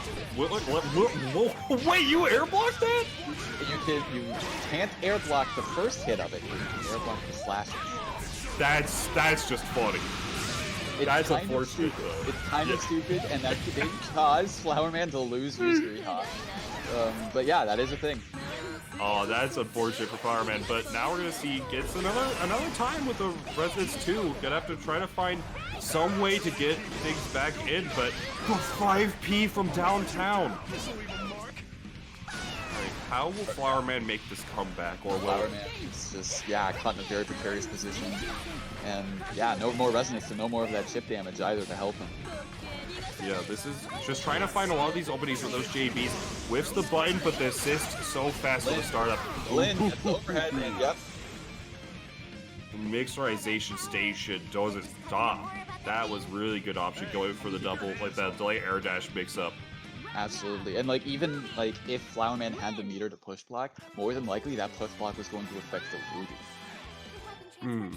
So I'm curious on, from Flowerman's perspective, right? We mentioned those 3 teams, you know, the 9, the UE potentially, and either, you know, pairing with either the Hilda or just 9 and UE together.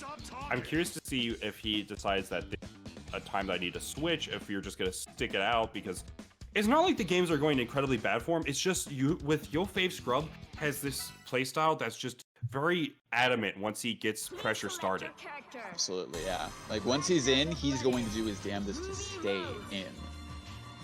So let's see how this is gonna work out. Deciding, because 9 versus Ruby is a little bad for 9. Like it's not necessarily one of her favorite matchups, but like we hit on earlier, right? With Ragnar, it can be a little bit more difficult, and I don't believe there's gonna be too much 9 experience on the side of YoFavScrub. So we'll see if that's gonna play a factor in going with the comfort pick of this 9 Hilda. Get ready.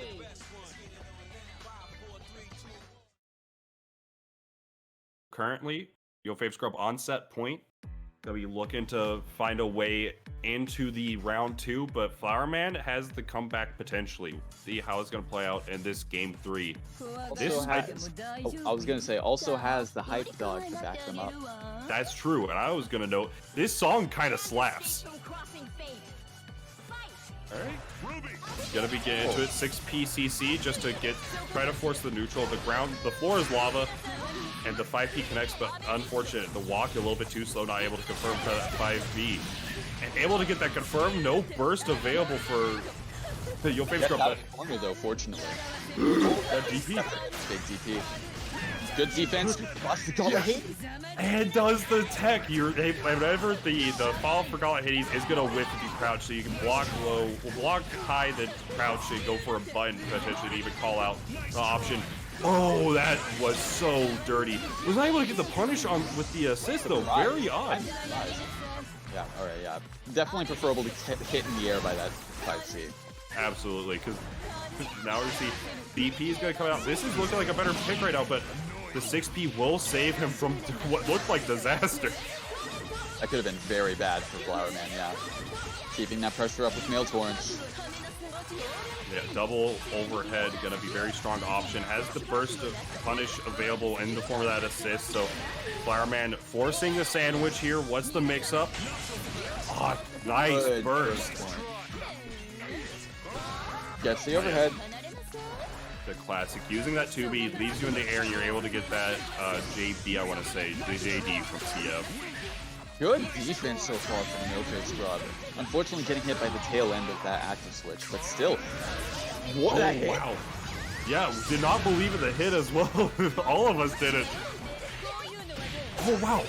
The unfortunate, the 2C didn't get the pickup, but still has so much life to work with. Rampage time is going to be a factor pretty soon.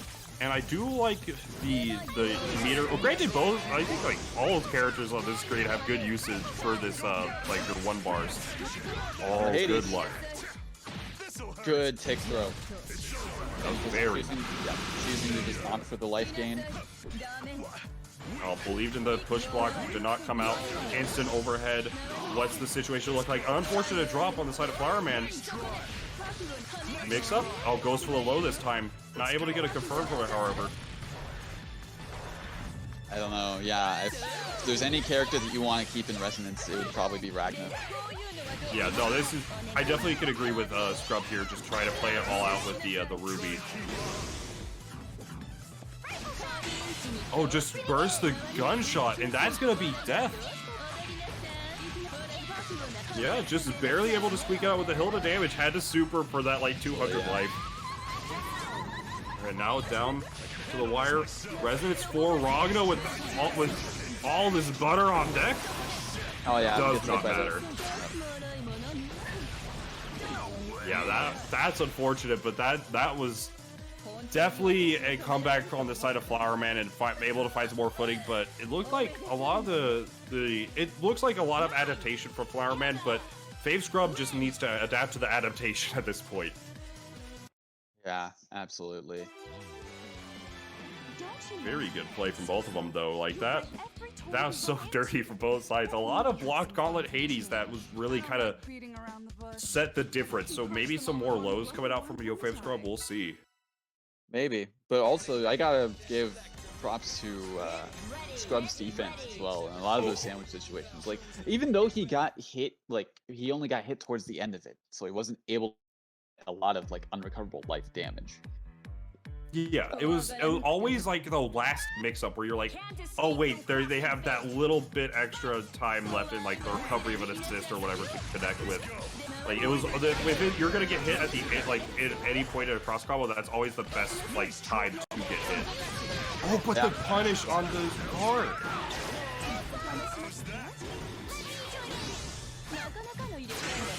Nice burst coming out.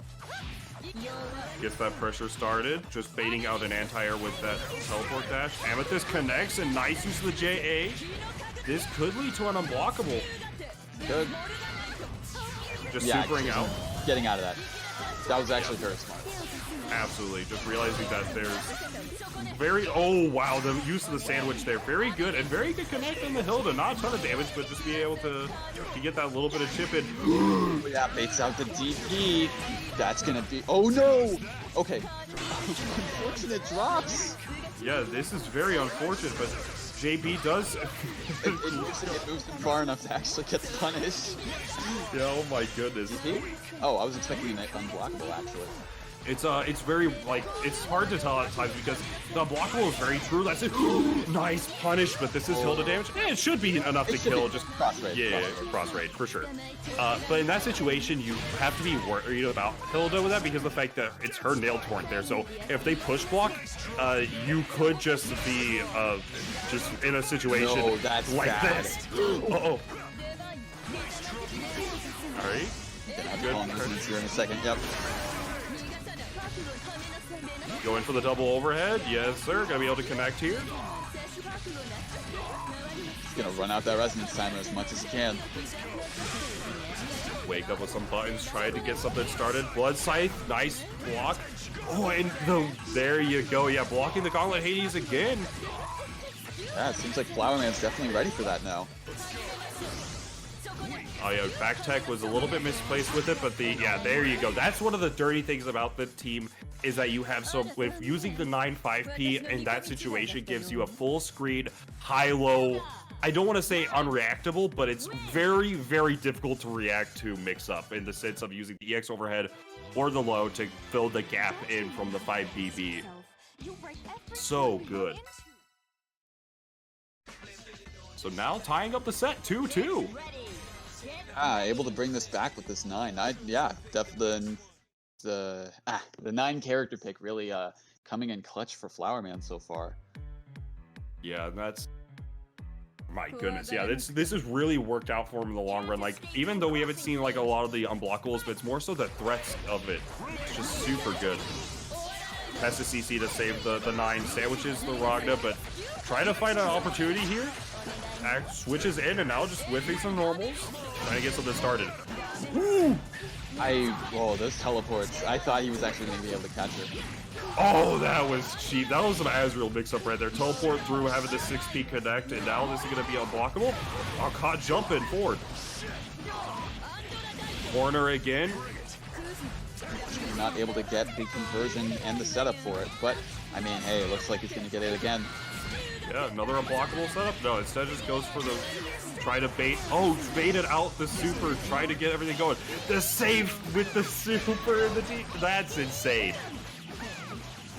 I gotta say, I've never seen that one before from Scrub. Yeah, that is very uncommon to say the least, but... Wow, trying to meet Flowerman in the air. Baits the burst. Oh, he's gonna be able to get into...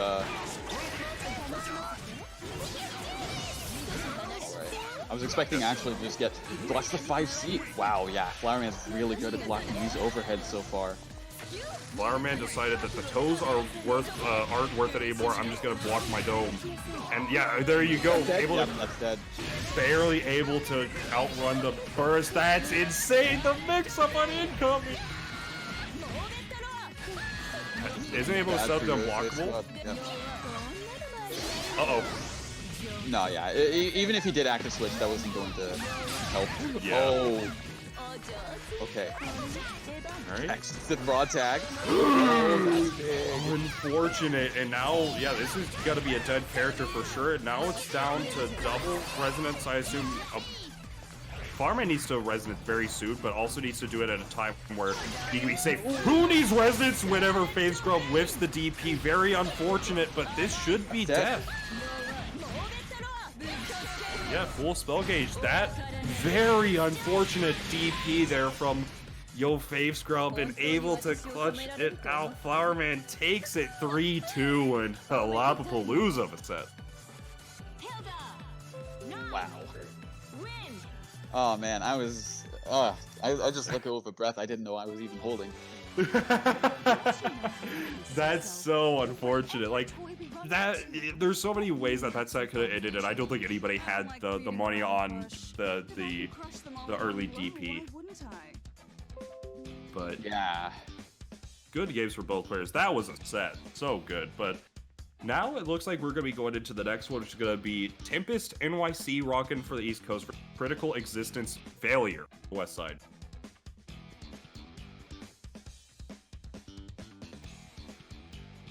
Oh man, I after that set, I don't know what to expect anymore. Honestly, yeah, it was. Oh, that was just a nail biter all the way around. Goodness gracious. And just, yeah, it just goes to show just how much of a difference a character pick can make.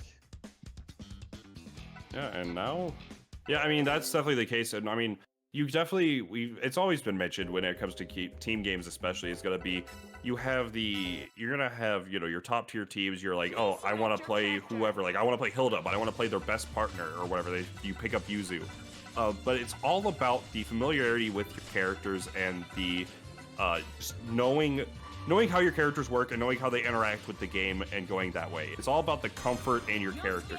You can swap between any top tier one, but if you're uncomfortable with them, you're not going to be doing anything with it. So Flowerman showing that, hey, sometimes like the Yuzu was not ready for YoFavScrub. I'm going to swap back to my 9 and get things started. And what looks like they're about to get ready here. I don't believe. Okay, there's gonna be a button check first between these two. So right off the bat, I want to know what Tempest is gonna play. Tempest has 1,000,008 team. Can't escape from crossing fate.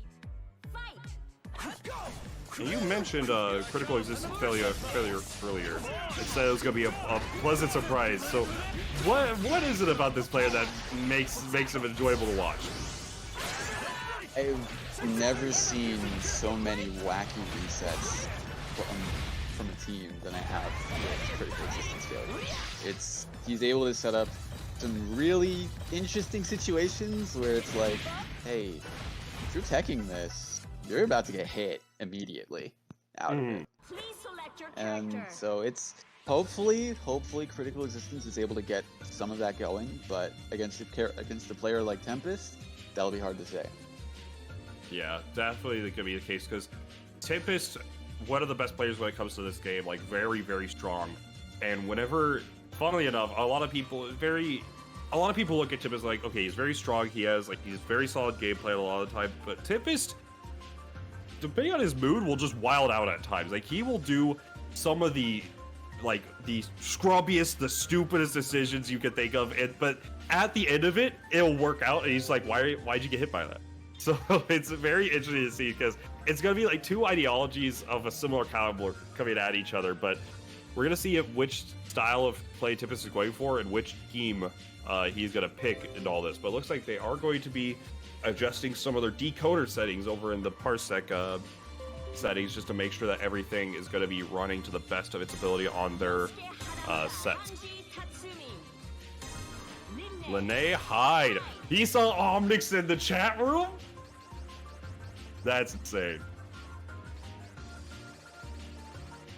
Alright, so Lene Hyde, a team that Omnix was known for, did very well at Frosty Frostings, but I want to say it was 2019, or well, no, it was 2020, because it was right before everything started, right. Yeah. But got second place there. This team is very interesting because it has a lot of control, it has a lot of lockdown, it has good neutral. Yes! Don't worry. This song is great. Alright, here we go. But the team doesn't do a lot of damage. That's the only downside to it, but it's death by 1,000 needles. But now... I mean, Hives is taking all of this. Look at this. This man can't even breathe. Resistance is doing a full SCC combo on a assist character.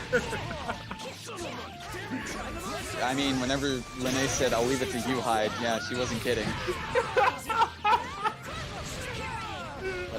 But yeah, Tempest able to really get some work done on both his characters right now with the happy birthday, and currently take the reins of this. Honestly, that happens sometimes. I don't even know what to say at this point. There's just been so much going on between these two. Koga's coming in hot. Kuga. Oh my goodness. Oh, another one, plus frames.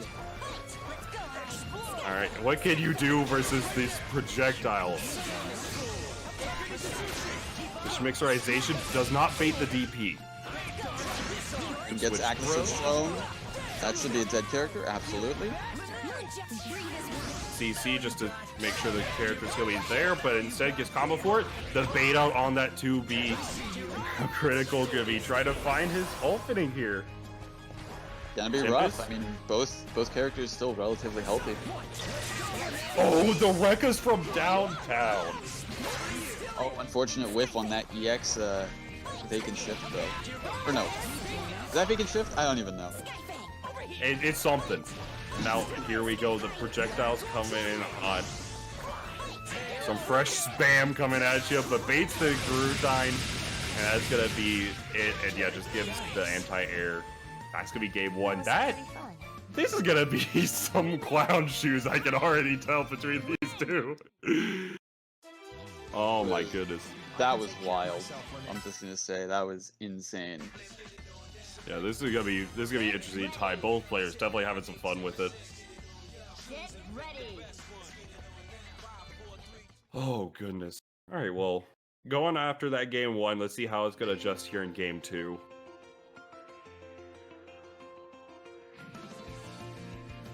I just realized this is an unsafe theme, isn't it? Yes, sir. Yes, sir. It is. Okay.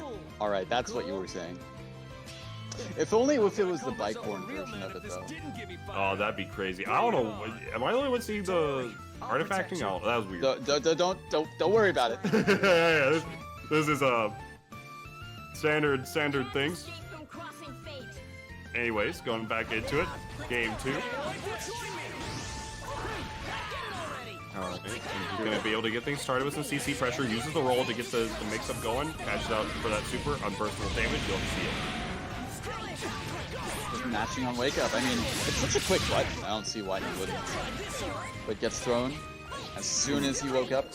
Trying to baits a DP out. Wow, that's just Yosuke going down immediately. Mixerization station coming at you hot with this new combo. Just gonna go for the Rekkas. Go for a mix. Oh, that chair. That tags into the Lede, making that base save him, but they're gonna eat some Timberlands to the face here. Oh, EX chair. That was a trade that Tempest wanted, let me tell you. Oh, absolutely. Look at this. What do you do against this? You apparently grab. That's what. Oh, the cheeky reset. That's what I was talking One more. about. Critical going for those resets. Able to just. Is that punished? Yep, that's punished. Wow, that is super punished. Right, gonna be able to get the double super. Just gonna get the hide in. Okay. All right. That's something a SoCal player would do. I'm not gonna lie to you. EX rack up for the throw bait Tempest. Oh, that's funny. Like, Tempest recognizes that what Critical's doing, right? It's gonna be like, Critical, like you mentioned, right, is very, goes for a lot of these resets, gonna go for a lot of the nonsense, and so Tempest like, let me show you how it's done. That's insane. It looks like they are adjusting some of the settings. Looks like there has been some issues with their connection to the Parsec server, but testing it out, it looks like it has been called for another button check just to make sure that the connectivity is okay. And Tempest replies, and I quote chat room with a "I don't mind" smile. That's insane. I just realized the character select. Okay, somebody made some pretty good picks. Yeah, no, I just started listening to it because I had it muted for a while. But wow, no, you've missed some songs. These have been kind of jamming. All right.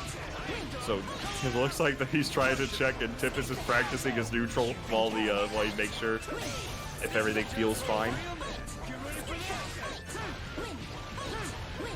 Looks like that. I mean, honestly, this looks like an actual game. with all of these Skyfangs that I'm seeing right now. Good God.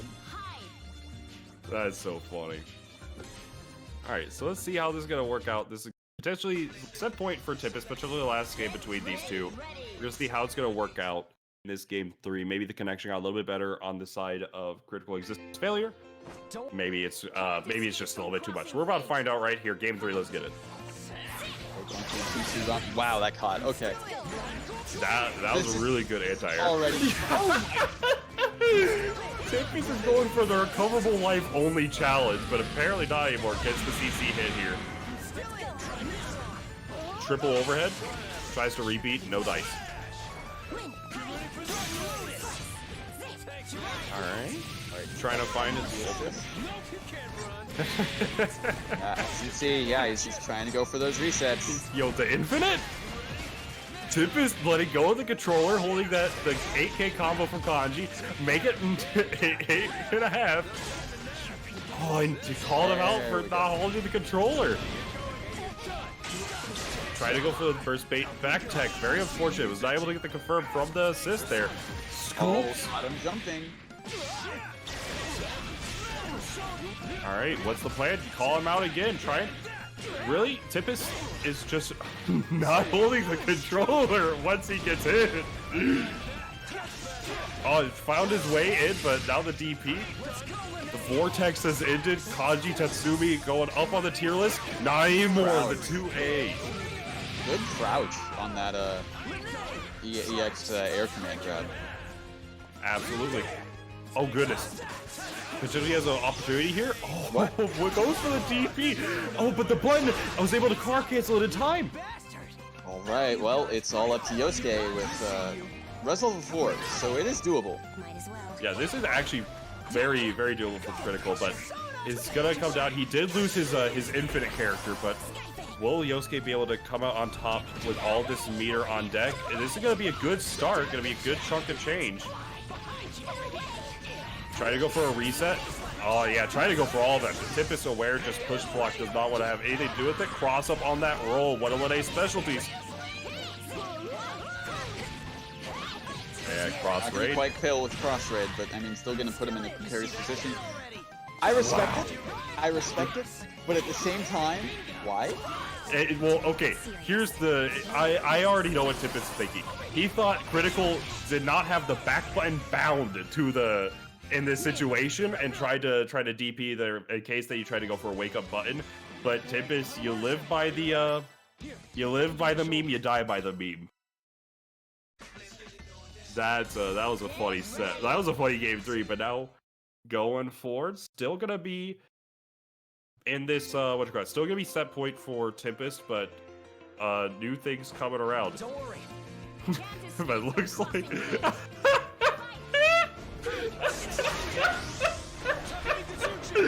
for those in the chat who aren't aware. No, do not tell them. Do not. Very well. Gonna be able to get the connect here. And now, what calls the Kanji, tries to get a reset going. Oh my goodness. Alright, gonna be able to get the Rekka knockdown. Here we go.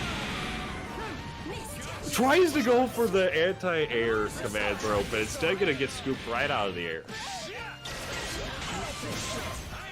Alright, get some pressure started, rebeat into that 2A, gonna be able to get everything started. Oh, but this cross up with that 6P, gonna be very good.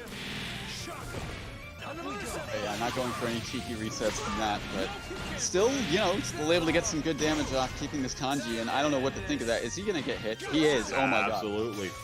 He, in the words of Smug, he was crouching for an awful lot of frames. Now, just like that, gonna be down the hide. Only Lene left, but high health on the Yosuke and a little bit, wow, what a recovery here. Yeah, that 5B coming in clutch. Tries to go for a reset and able to call out the forward tech.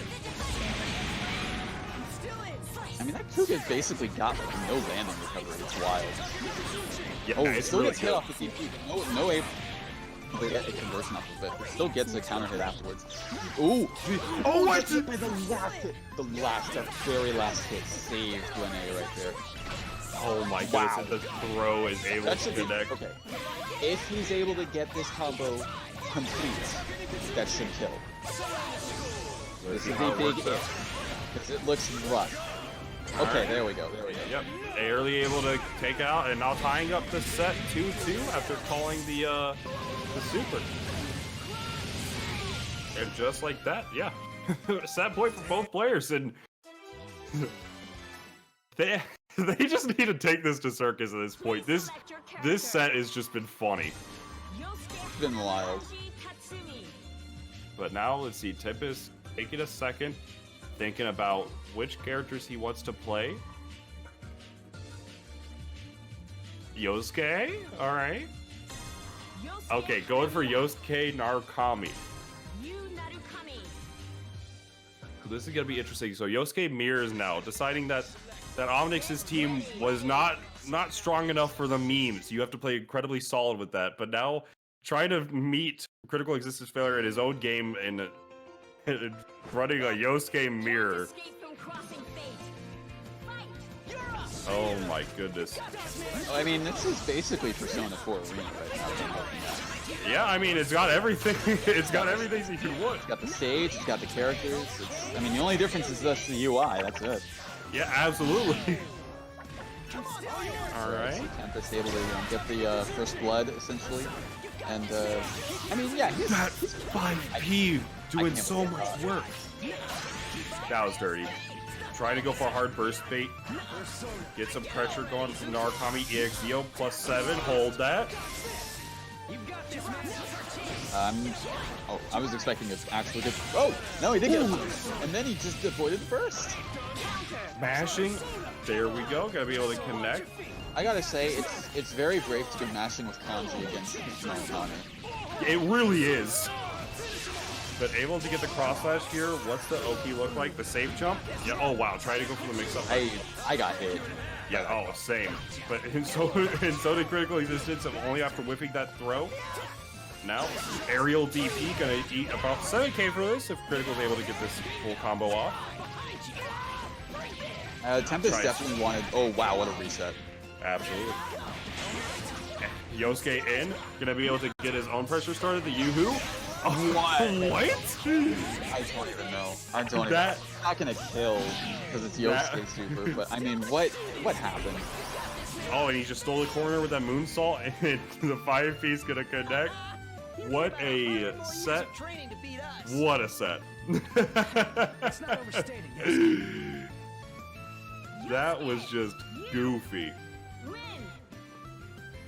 Man, I'm just at a loss for words, quite honestly. Yeah. But that's, it's, you know, whenever it comes to these sets, like that was just a very fun set. And then whenever it comes down to like, whatever, if you're watching this, you think maybe I do want to try some of the Parsec stuff, just make sure to close your web browser. You gotta make sure the connection's good as possible. Same idea for any online nonsense for fighting games. That's so funny. But with that, we will be pulling up the next for the stream. I don't see if we pulled that just yet. Let me double check here for you. Oh, it looks like we will be having Puns and Done. The I believe he just got second earlier on the ESL stream versus Kiomi from the West Coast. Now, Kiomi is not quite as wild as Awoo, but he's wild, nonetheless. Absolutely. Like, Kiomi has a lot of good teams as well. Oh yeah, he does. He's got a lot of. He plays a lot of the cast, honestly. Like, essentially, like, yeah, both of these players are known for just being. I don't know what to say. Like, both of them. You're right. What happened? You're right in the sense I just realized it's both these players play a ton of characters. Yeah, exactly. That's what I was getting at. It's just like, so really, I don't know if they can counter pick each other necessarily, because there's just so many different options that they have at their disposal. Yeah, like this actually might just be a sort of like a random select set. But it looks like they're agreed to a button check first.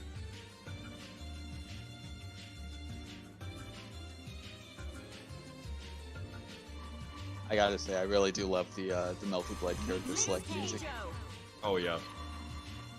Do you play Multi-Blood? I did for a little bit. I tried it out. It's a good game. I'm not going to lie, but it's not for me, honestly. Yeah, I get you. I'm thinking about picking up because the rollback netcode looks super good as I'm watching, so I do want to try it. Plus, also, Scrog goes to my local every time I've gone to my local. Well, obviously not recently, but like I always see a Multi-Blood sub, so I'm like, I can play with the local boys. Yeah. But, I mean, the OST for that game is fantastic, so. But that just reminded me of that. Anyways, do have the bud check going on between these two. I'm curious on who they decide to pick on. I don't know if these are going to be the confirmed teams or if they're trying to psych each other out. And I don't know what this song is. You can't win. I'll hit you with everything I've got. What is this? Oh no. Escape from crossing fate. Fight. Alright. It sounds familiar to me though. Yeah, oh for sure. Hope chat room knows.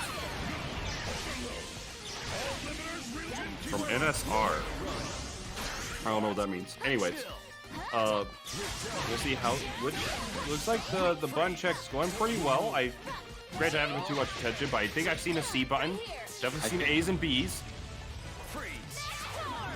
Super. Looks like we're good. Did they replace iBurn? Sounded like they replaced iBurn. I hope they did, because you know, with it'd be very awkward to get DMCA'd for Yang being on the screen. for any amount of time. So now Kanji has been picked, but that doesn't narrow it down because he has a million teams. Going for Neapolitan.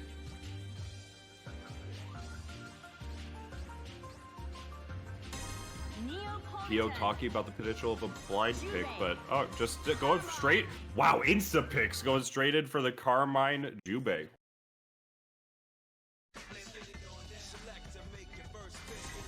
I also do love the third strike music for the order select. That's pretty good. That's pretty good. It's a nice touch. Yeah, this is definitely been a very interesting version of BBTAG that we're seeing.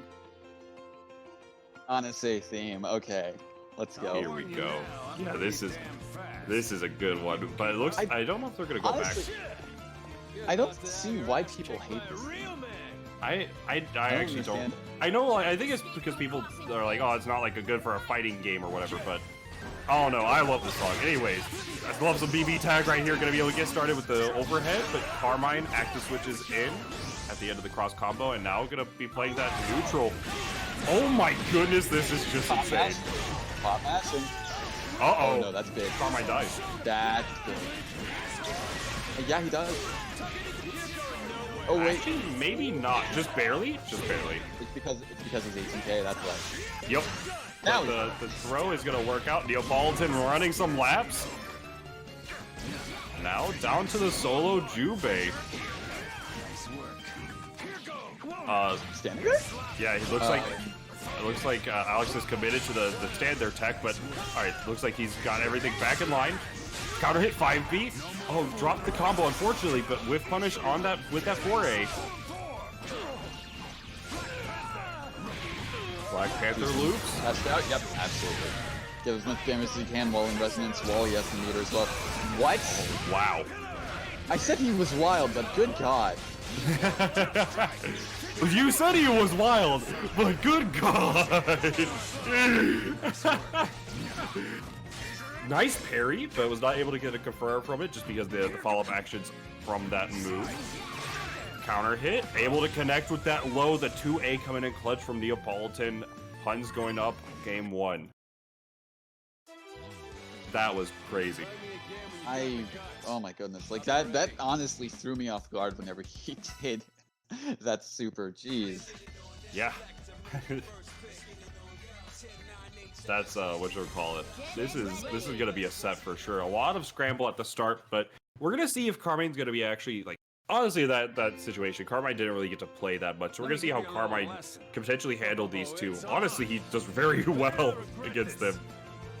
Absolutely. We'll see how Kyo goes forth to this next one. Nice air-to-air fight. That was really good. Kanji. That was really good. Normally people don't do that, so that was really good to see. But able to get a DP punish, get some life back as well for Carmine.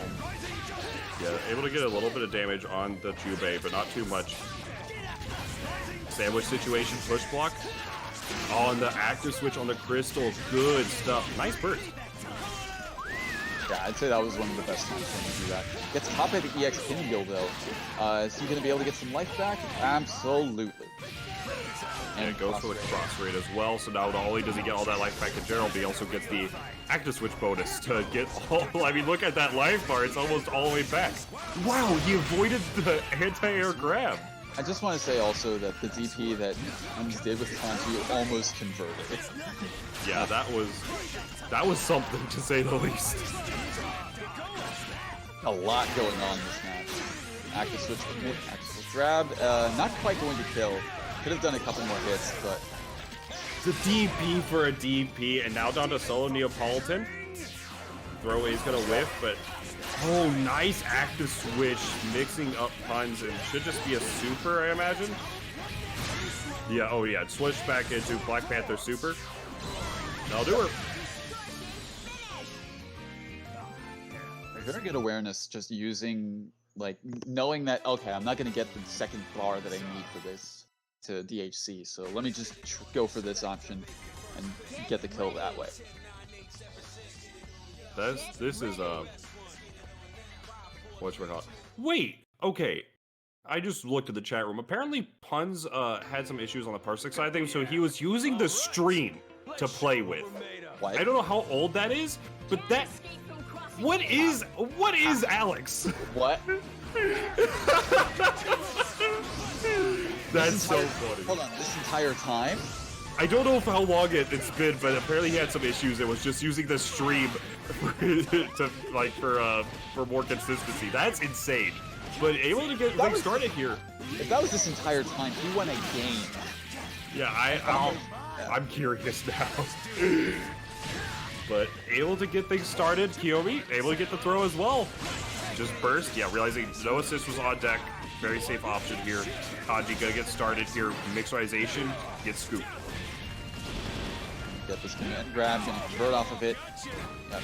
And yeah, very much aware of the potential resets. Is he jumping? No, he's not.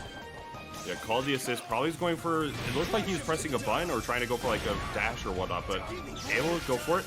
Uses the DP. I actually don't know what the frame advantage is if you DP an incoming with Kanji. I don't recall off the top. But now, Neapolitan on board. It's a Resonance 2 Karma. DP whips. This is big. That's big, actually. It's not quite going to kill, but it's going to be pretty close, and he's getting that red light back, and a little bit more as well. Yeah, and now? Oh, wow, but the DP punish, it is Neapolitan, so this isn't going to be a ton of damage. Tries to go for the mix-up, but no dice. Good awareness from Kiomi. And just get kicked in the face. Yes. Had a very good awareness on the reset potential from Neapolitan on Alex's side, and it just said, I'm just going to DP it. And then followed up, Alex said, you're going to DP that? Taste these Timberlands, amigo. That's insane.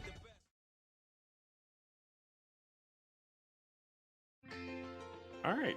That we will be need to learn a little lesson about keep going on with this set. Gonna be right now 2-1 on the side of Huns. Gonna be able to be set point potentially. Kiomi gonna have to fight for his life here. Gets caught. He's gonna get some pressure started using the wheel. Activating the puddles as well with that JBB. And trying to find the opportunity. The 6P is gonna connect from Neapolitan. That's dead. Yeah, that's just super dead. He's even using that super just to make sure that it's going to be enough damage, because Neapolitan proration and damage and whatnot definitely lacking. So just catch that little bit of meter, but the cross up to a very good option here. All right. Up there, but still able to just keep himself safe with that pinwheel on resonance. Yeah, and now just trying to set up all this neutral. The DP is going to work for Neapolitan the first time. And a deep, wow, that didn't connect? I was surprised it didn't punish, but able to get the conversion even so afterwards. Oh, baiting out the DP he learned from last time, and that's going to kill.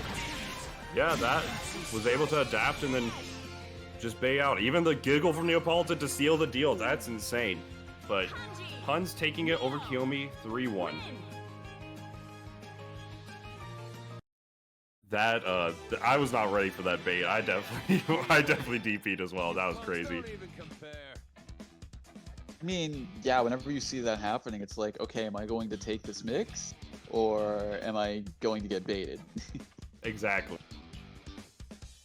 And it's so difficult to react to, even in like a Parsec environment, of whether it's going to be a high or a low. So, with all of that said and done, very good set between those two. Looks like up next we will be having Chopsuey versus Ariyo? Something like that. Ariyo, yeah. So, Chopsuey representing East Coast, Ariyo on the West Coast. Chopsuey is known for his Izayoi, his Chie. Has some other characters mixed in there, but I believe that's probably going to be the team we're going to be seeing the most. Is going to be Izayoi Chie.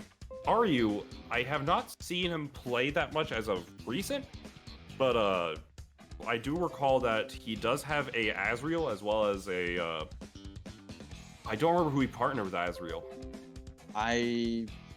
Honestly, I couldn't tell you either. I've heard the name, but I haven't seen him compete personally. So yeah. It's been a minute since I've seen him play.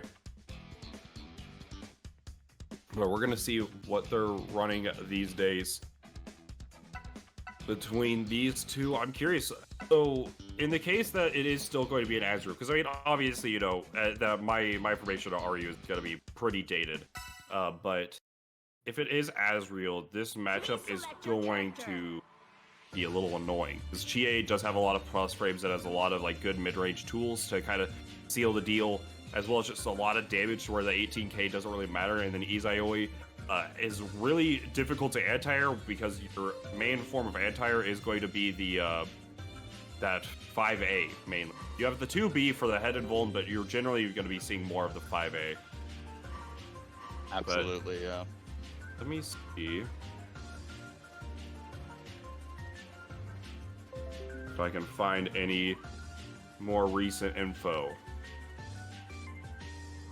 Does not seem like it.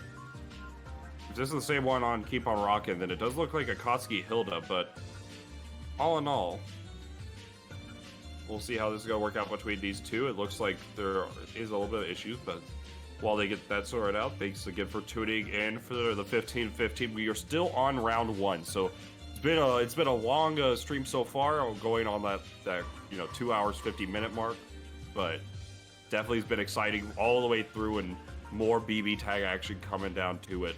Getting close to that round two, I want to say. Yeah, getting closer and closer, but you know, we've still got matches on deck before we get to that point. Absolutely, and as always, thanks again to the ICU hater, Darn Kong, being able to run every Tuesday, just those, or I want to say every Tuesday, but I'm not entirely sure, the BBTAG tournaments, whether it be your events, your standard tournaments, whatnot, and about to be running the big 100. So definitely register for that or check it out if you aren't necessarily in the mood to play that night. Make sure to tune in over at twitch.tv/ICU hater. Support everybody else that it did enter.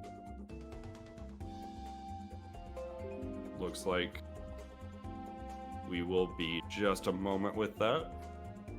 I do want to say, shout outs to the players who are participating in tonight's event. They're putting in their best effort, and it's really showing. Like, they're doing a lot, like, they're pulling through a lot. They're actually, like, we've seen some really close sets tonight. Just both of them just going at it, giving their all. And also, like, shout outs to all of you people who are watching tonight, joining us this evening, and, you know, seeing this coast-to-coast action. Such a great event, and I definitely am excited to see, not necessarily per se more events like this, but just more unique formats, right? I mean, like, tournaments always great, you know, but sometimes people want the exhibitions, they want the spice to add into it, and this, like, a 15 versus 15 in this sort of style, the lottery system and whatnot, is very interesting to say the least. So shout out to everybody that helped organize this to make a more interesting event happen for the community. Who have we not seen fight on stream yet? Curious where we are now. I haven't seen Bluesub, Ariyo, Mystery Eraser. I think those are the last three, I believe. Lord Hoseph Dong? Lord Hoseph Dong, I missed him! How can you forget the Lord? Crouching Tiger, Hidden Dong. We'll see how. So yeah, those are the four that we have not seen on just yet. I want to say. Unless I'm missing somebody else. We've seen Isorropia, Critical Resistance Failure, so on and so forth. I do believe those are the only the four. And then on the east side of things, we haven't seen Diddley. We're about to see Chopsuey. We've seen Mido. Colpevole. We haven't seen Colpevole. We haven't seen Aeon Crest. And then, yeah, I'm probably missing somebody, but all in all, we're gonna be interested to see how all Eon? this does play out. What about Eon? Yeah, we have Eon, Colpevole, Diddley, and then Chopsuey's up next. Yeah, and then yeah, so that would work out because that would be 4 on 4. So yeah, those are the last four for this round one. But very interesting to say the least, right here with everybody going on. It's getting actually it's pretty even for all things considered. Like we were mentioning, the most even this would get was probably around like a 7-6 area. But I'm curious if we can get that graphic up so I can see what what everything looks like. But we should have, yeah, there we go. So it's 9-10 right now. The next 4 games, it could. The lowest it could go, hard to say. It still is very close. Like, it could, like, worst comes to worst for West Coast, it could be 5-10. Yeah, and then same idea. Like, if assuming it's like 2 and 2, then yeah, it would be like 7-8, which I think is actually probably the math. I think my 7-6 was a little bit off, but we'll see. Because I mean, yeah, it is actually getting like very close for how everything's been this tonight. So thanks everybody for tuning in. I saw we had a bunch of gift subs, bunch of people supporting Guzman. Guzman, if you guys don't know, does run a lot of events.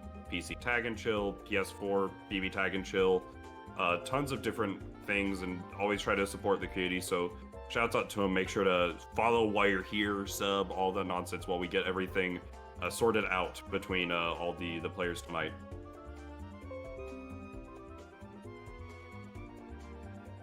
Yeah, I'd definitely say if there was one person to pick out in the community as a whole, like who's done like quite a bit. Actually, no, 2 people. I would say Khan and Guzman.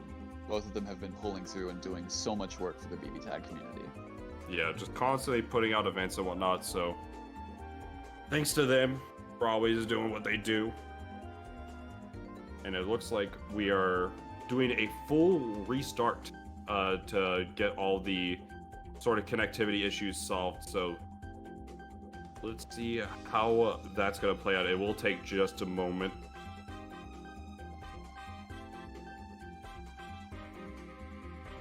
Like, you people are stuck with us talking for a little bit longer. Yeah, chat room. Emote only mode? Oh. Wow. That's funny. It looks like we're getting a little bit to just chill. How's everybody night been? Good BBTAG action at you. I gotta say, since we do have some time, I'm sure people who caught the YoFavScrub versus Flowerman set were wondering why I was incredibly excited whenever Scrub caught them with Raw Devoured by Darkness. I mean, we have time. I might as well explain it. Go for it. So, it is a very stupid thing. I don't know how I came up with it in terms of the maneuver. Raiden was the one to actually give it the name, but I do remember that for a while I would do, like, on your wake up, run up, Devoured by Darkness, and like to make it look like a throw so that you would tech preemptively and then get you. So it's if it works, it works. If it doesn't, well, I mean, hey, I'll look like an idiot. What can I say? But we've dubbed that in SoCal as the phone steal, because he's literally taking everything from you. Like, whenever he grabs you with that hand. So it's only fitting that not only is he taking everything from you, he's also getting your phone. The phone is stolen. Raga is a very funny character in this game. He really is. I'm happy with the changes they've made for him, because, oh god, 1.0 Raiden was suffering. Yeah, that's kind of the case for a lot of characters. I feel like a lot of the 1.0 versions you had a little bit more suffering-based characters. Like, I mean, 1.0 Weiss. Remember that character? Yeah, I do. Yeah, 1.0 Asriel was pretty rough around the edges. There's a lot of things. The game's gotten better over time. I do like this version a lot, regardless of, you know, there's obviously some issues, but this version, I think, overall, like, most characters are viable, and as long as you're playing strong teams. But then Punz shows up and plays every character in random select teams and does incredibly well. So honestly, the game is doing very well, in my opinion. Absolutely, yeah, no, I definitely agree, and it's just, really, this game just gives you so much freedom. Like, your team comps, the combos you can do with them, it's just really a way to give your play style and expression, like some personality to it. There's so much creativity to be had, especially with, like, your team choice. Not only just like your team choice, but like how you play the team, right? That's also something that I've always liked, is that you could have. That's kind of a special thing with team games, like where you get regardless of who's running the team, you can have two totally different playstyles. If like the grapplers, right? Koji Kong, Isorropia, and Jan. They have similar plays, like they have similar things that they're trying to go for because they have the same goal, but their ways of going about it are different between all of them. And it's something that's just, you don't, obviously, you know, it's a team game, so that's kind of to be expected, but you don't see that in a lot of the more recent releases, even though the game is like much easier execution-wise, which some people find that as a doubt or whatever, or auto combos, but has a lot of good things going for it. Absolutely, yeah.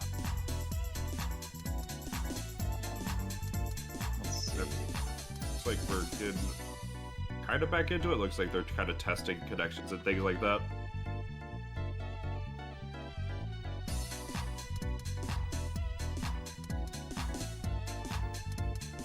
Oh. I'm not going to say anything. I'm not going to say anything. Looks like they're offering a button check to make sure everything looks good. So that sounds like progress. Yeah. I'm gonna wait until we actually get to the game first. Because I don't want to curse it. One thing, if people have seen anything on Wednesday Night Fights, whenever I'm on commentary, I have a major habit of cursing whatever's going to happen next.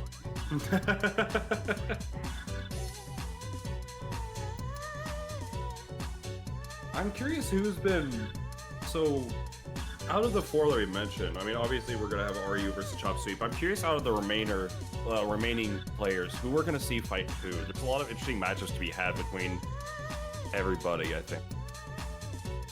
And also not only who against who, but also just like what they decide to pick in terms of the characters.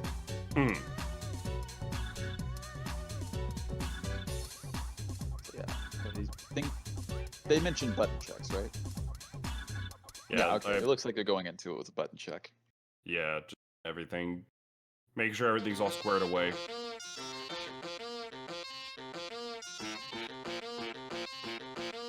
What? What is this surfing music? Is this the Beach Boys? I hope not, because that's a DMCA. Yeah. Oh, playing Azrael Yumi. If this is his current team, then it's a good one. Oh yeah, it's definitely explosive in terms of power, and just like, oh man, yeah, the mix-up potential with that team, I can imagine. Yeah. I mean, you play Azrael, so I'm sure you understand what the potential is with that dash cross-up. Oh yeah, no, it's definitely a strong team.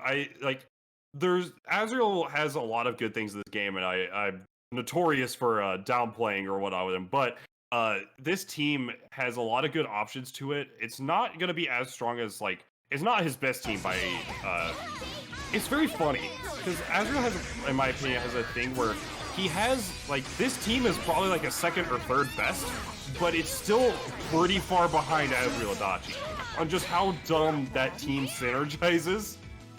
But this has a lot of strong options as well. Like, the Gustav 6P is very good. The mix-up from both of them is really good. And also the fact that Yumi has really high damage in CC, and Azrael doesn't need to CC a lot of the time because he, his routes do tons of damage without ever using cross combo. So he really is just a character that you could do high damage with without just with the assist of Yumi, without having to commit to any like cross combo. As well as Yumi is the character that has good metered options but doesn't really need them. So, and especially for damage, considering that if she's point, you get counter hit 5A, you know, arrow rave, all that nonsense. So it's a team that has a lot of like team damage, as well as if you have Azrael point, it just has a high solo damage. So we'll see how that goes between these two. It is going to be a bit of annoying dealing with Izayoi Chie, but we'll see, because Chopsuey is no slouch when it comes to this team or his characters. Now, I gotta say, I've seen a lot of Twitter clips from multiple different people.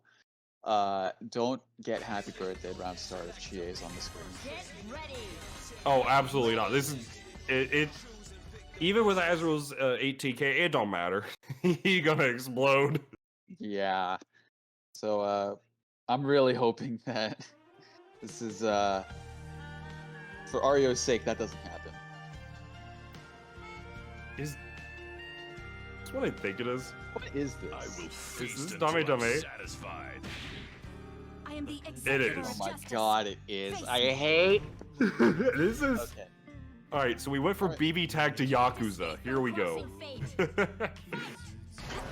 mean, I really hope the musical timing's on point. Yeah, it'll be so funny. All right, but anyways, getting things started. Azrael point, you're gonna be trying to find a lot of this horizontal ground game to try to get things started, but able to connect there. Yeah, goes for the overhead. Yeah, there you go, the mix-up. Oh, that burst whipped. Oh, that's gonna sting. Yeah, here we go. Gonna get the stomp loops, and now this is gonna be 50-50, but if Chopsuey knows, committed to the DP, I respect it. Alright, gets the cross up. Wow, just raw tags. You know, that's a good thing though. Didn't use burst meter, and thus, you know, still saved Azrael as well. Absolutely. Alright, trying to find his way in, but oh, the double overhead was not ready for it. Yeah, that is one of the strengths of the team, is that you are able to get like a displaced Azrael pretty easily with like the projectiles. On the 5C gonna connect, but not able to have Azrael there to make things real spicy. I think the next switch is supposed to be projectile active switch. I see that. And the mix up there, okay, just goes for plus frames. Chopsuey just very patient, did not want to commit all his meter. Oh, was not ready. Not able to convert though. Yeah, I was expecting like a DP, I want to say, or some sort of reversal option. Oh, and uses the EX projectiles there to hit the low, and now Chopsuey gonna be in a little bit of a trouble here. Yeah, that's cheap. What do you mean? I'm right here. I couldn't resist. Like, I'm sorry. Oh my goodness, and Chopsuey couldn't resist taking down the character, so now it's just down to the solo Yumi. What's the mixerization? Yeah, the threat of Sasquatch mix-up is very good, so then just able to connect with the instant, basic, the hover overhead into low. Very good stuff from Chopsuey. Yeah, even when Yuzu was just by herself, she just has so much mix-up potential. Like, even if she isn't able to get too much damage off, it's like, okay, so safe jump off of almost literally every kind of ender. Yeah, it's you get to chase the tech, you get the safe jump, whatever. If people that don't know what I mean with talking about Sasquatch mix-up, just look up Sasquatch and Darkstalkers and like at like a top 8 for tournaments or anything. Like I think Frosty's had one that was a really good example. I don't remember the player's name, but it's just just short hop into overhead low, like so much nasty mix-up that you just cannot react to in time.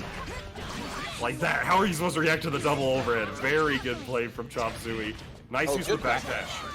Yeah, that is one of the benefits of Azrael. If you are able to get the reversal backdash, it does place you in a spot where they aren't going to be able to go for more extended mix-up, but there are counterplay options to it. Nice air-to-air, plus frames for 1,000,000, but the 5C will connect. So far, it looked like they were on the Ariyo was on the back foot, but really they're starting to get a little bit of a footing. As soon as I say that. Yeah, but the DP did not lead to much. Counter hit, no air-to-air confirm. All right, here we go. Just gonna be trying to find this. Oh, that's so cheap. Yep. Double and super. That's going to kill. Yeah, that's gonna kill. Absolutely. I thought the fist was gonna go on the drop too. That would have been insane. That would have been perfect. Alright, but gotta get the mix up there. Good push block out. Now this is gonna be where the problem lies. The solo game versus for Azrael versus either of these characters is going to be really tough, but and the fact that a lot of his routes are burstable, so without the access of that assist, it will be a little bit difficult. But let's see how it works out. Oh, tossed up. Yeah, went a little bit too greedy with the DP. The DP's his DP is interesting. What a trade! Oh my goodness. All right, nice. Realizing that's minus, and just able to press that 5A. Blackhawk is a safe jump. Dead gun it? No. Yeah, it's armored, so it does beat safe jumps. Yep. Oh, that is unfortunate. Yeah, that was. I really liked the attempt, but it was just, the protractor was not on the screen. It was the calculation just a little bit too off. The risk I took was calculated, but man, am I bad at math. So for people that don't know in the chat, Azrael's DP is kind of interesting because of the fact that if it hits a assist and then the point character blocks, while like hitting the assist, it goes from like minus like 20 something to minus 3. So it's safe. It's a safe DP if it connects with the assist, but and only if the point blocks it. It whiffs, then it just whiffs. You die for it. So if you ever see that, just avoid the DP. But now avoiding Azrael entirely, swapping over to Seth Hilda, a very good team in my opinion. I'm surprised. That is such a drastic change too in play styles. Yeah. Deciding maybe the Azrael just wasn't working out, and Yui was doing pretty well, but it was just down to the some down to the wire decisions, that realizing that maybe the best way to deal with it is going for your own messed up versions of neutral using your like Seth 214 series with the Hilda 4P, plus calling out a lot of the air movement from Izayoi with the Hilda 4P will be a good option. Hey, right off the bat! Wow, what a start! Oh my goodness, a DP for a DP blocks, not that, but 4P. What? Trying to, I guess, waiting to see what the action was gonna happen, but we'll see how this goes. Yeah. All right, 5C does connect. 5C user detected and gets the excellent too. Man, can't even get a marvelous? Come on. All right, counter hit. 5B does connect. Ooh, wow. If he did the loops, that would have led to some crazy. Trying to go for but that was a really good push block on part of Chopsuey. Yeah, that was really, really good. Oh, unfortunate. Did not get the right button to get the punish on that incoming. Very unfortunate. The nails prevented the Hilda's DP. What happened? Hilda. Oh, but yeah, there you go. Hilda's DP. Able to get that option going. The triple low, very good option here. 5P does connect, but no dice. Oh. See, any hit now is very dangerous. Like, on the part of, man, I don't even know what I was going to say. There's just so much happening right now. But yeah, if Chima gets a hit, especially in resonance now, that's gonna be terrible. Yeah. Oh wow. Unfortunate. If one or two more meters hit that, Hilda would have been out of the picture. But try to go for another one. It is very fast recovery, but it's not. It still has recovery. The 4P is going to connect, canceling that out. And now, yeah, definitely got to be careful with your assist calls now, because we do have meter on deck to do another one of those.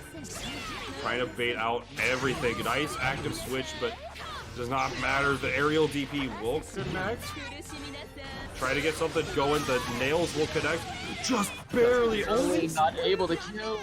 Only 1,700 damage. All right.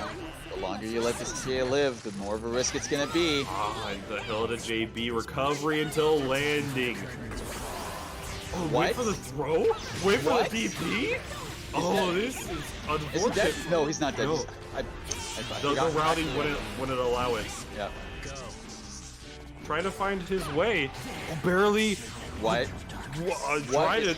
He's just rolling dice. He's just using his meter on him. He's rolling a D20 and seeing what he gets, but right now it looks like Chopsuey is getting the better rolls. It looks like all he's getting are 9s. Yeah. Not any successes. Oh, good thing. What is he? He took the gamble. He's a gambling man, and Chopsuey takes it over Ariyo. 3-0. Dame. Oh my god, the music. My goodness. Man. I now understand your Unfortunate. You said he was rolling dice. Well, unfortunately, it looked like at the end he rolled a nat 1. Yeah, I mean, he made the gamble, but it was just too far off. And just like that, we will be moving on to our next matches. I don't know if they've been pulled up just yet. We'll see what they're doing right now.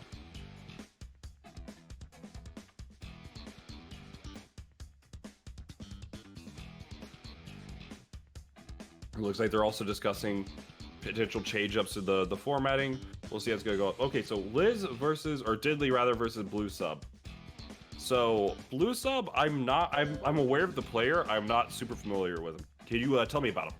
Okay, so Bluesub, let's see. The teams he usually rocks are, well, the team that he primarily rocks is Seth Akatsuki. And I do have to say, he's a very strong player, very good at locking you down, especially with Akatsuki, just able to set up good unblockable pressure, and really has answers to what you would do whenever, you know, active switch beat Tatsu. Like, whenever you're facing that down in the corner. But I gotta say, even whenever you take down a character, you can't rest.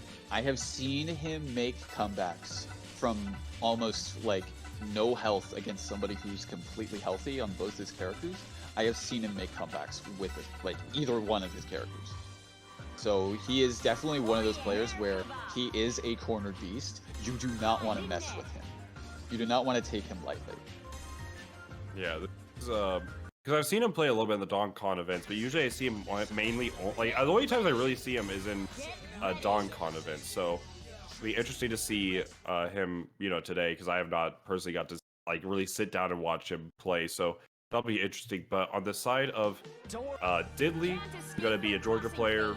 She rocks typically the Rachel Ruby, one of the very few Rachel players in the world, honestly, and definitely one of the best at Rachel. A lot of dirty mix-ups potentially. The round start on that team is so disgusting.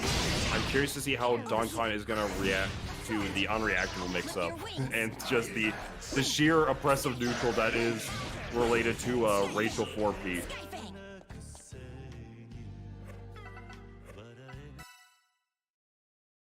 Please select your character. Ruby Rose, Rachel Alucard.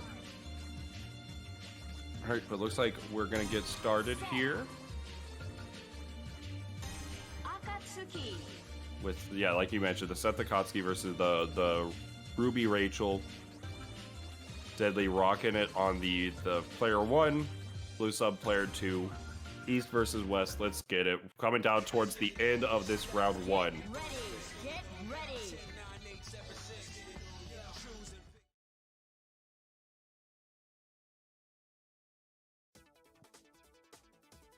Going back to call seems silent. What is this? I really hope we don't get DMCA'd for this one. I don't recognize it. Yeah, I don't recognize it, but I'm sure there's been some research put into if this is DMCA or not. I would hope so. Alright, so it looks like, Yeah, 2B active switch, just gonna be able to set the Labellias up, lock down Bluesub in this corner. DP, gonna get punished. Gonna get punished, not quite going to kill because, you know, it's Rachel damage, but still going to be able to set up the unblockable, yep, and that should be, close to dead. Yeah, it looks like she got 2B instead of trying to go for, I want to imagine it would be like another TP, but the assist, what I assume was going to be a CC there, ended up being a very early resonance because the Seth left, and now Diddley going right back in. I mean, you know, it's Ruby, very much able to do that easily. Absolutely. Now coming down, Bluesub very patient, trying to find that. Good tech. Oh, baits out the DP. Alright, going to get some good damage off on this. Get some good 7K.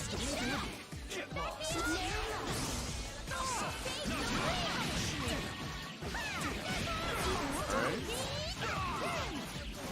Gonna be able to the Oki mid screen. Nice push block on the Labellios, getting Rachel back out so that you're not going to hold this mix up.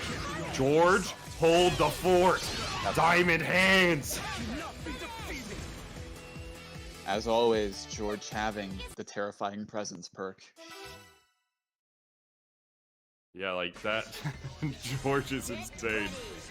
But now, very, very fast game 1. Very hectic going in for this game 2. We'll see how it's going to work out. Can't escape from crossing fate. Fight! Alright. Gets just pressure started, the Koski 5P going on. Yeah, nice DP.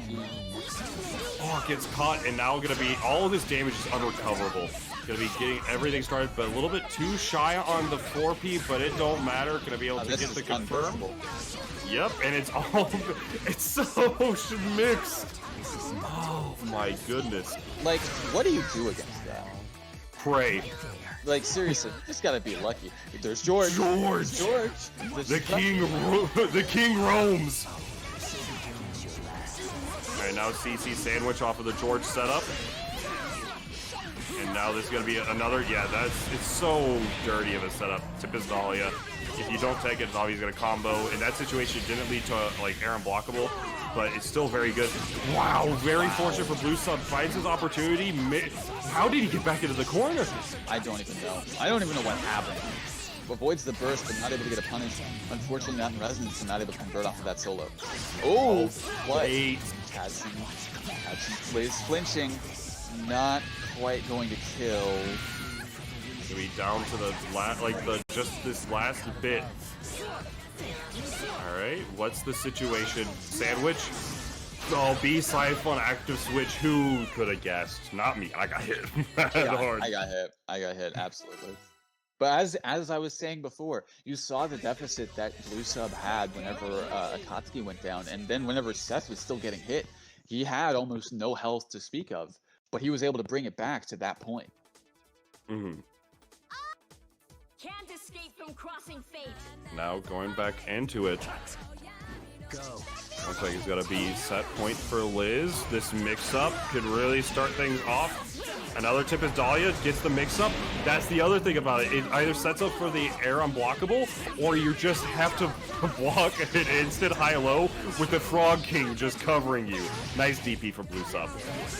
Out of that situation and going to get some good damage off. No burst bait, unfortunately. And just gets hit by Ruby buttons, too. Oh, yeah, unblockable. Very good stuff. Alright, gets the low. Loops. Yeah, here we go. Over at Loops. 4P gonna connect. Oh. Man, that assist is so good.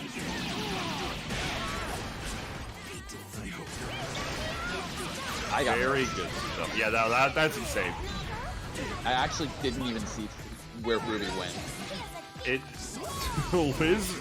Liz is a magician with her team. Like, oh wow, great confirm as well. Not quite going to kill, drop that combo unfortunately, but I mean still, this is a very advantageous position. There is the parry to beat both the DP and George. A power to counteract George. Unprecedented. Heresy. But the counter hit almost got the full confirm there. Max range unfortunately, so not able to get the full conversion off. Good bait on the burst. Okay, an armor piercing kick. Now we're down to the last wire. The DP does work out for Diddley. Ballsy. That was ballsy from Diddley. Alright. Now see, Diddley's got. Yeah. Got the whole menagerie to go with her to connect with Bluesub and take another game for the East Coast. That's insane. I do feel like an option that Bluesub could have done at the end. Oh, you even pointed it out. Mistimed a DP during those TempestNYCs. Unfortunate. There's no need. My grace and dignity more than suffice. I love all of you people just posting the George in the chat right now. You're all wonderful. George. Even though it is in emote only mode, you are all wonderful for posting that. I mean, if you can't post the ASCII art, I mean, there's always OS Frog. I mean, that's the option select. The option select Frog. Air block it for the air blockable DP follow up or die. Yeah. Goodness gracious! So it looks like next on stream. Scroll up. It will be Eon versus Lord Hoseph Dong. Josuke up to bat. Apologize for forgetting you earlier, Vigo. But so this is gonna be Josuke from the West Coast for anybody that doesn't know Josuke, he is going to be the guitar hero. Seen the clips of somebody at your evos, your events with or anime sessions, especially with your Guitar Hero controller with a fight stick connected to it. That's the player right there. He's coming up to bat. I hope he's playing on that right now. Yeah, that's the question. It's like, since we've been stuck at home and doing online stuff for the longest time, what does he play on at this point? Does he stick? Does he use a normal stick because there's no one there, or does he still have the guitar there as just like a personal power up? I imagine he's just jamming in his room. Absolutely. I mean, look, if you gotta play to an audience of yourself, make it the best you can be. Absolutely. And it looks like, for just some news going forward, once round 2 starts, we'll be moving to EVO 2018 format, 2 out of 3. Just because of the fact that it has been about a 3.5 hour stream, and we are still on round 1, so it's been taking a little bit longer than what was anticipated, but we will be moving forward with that.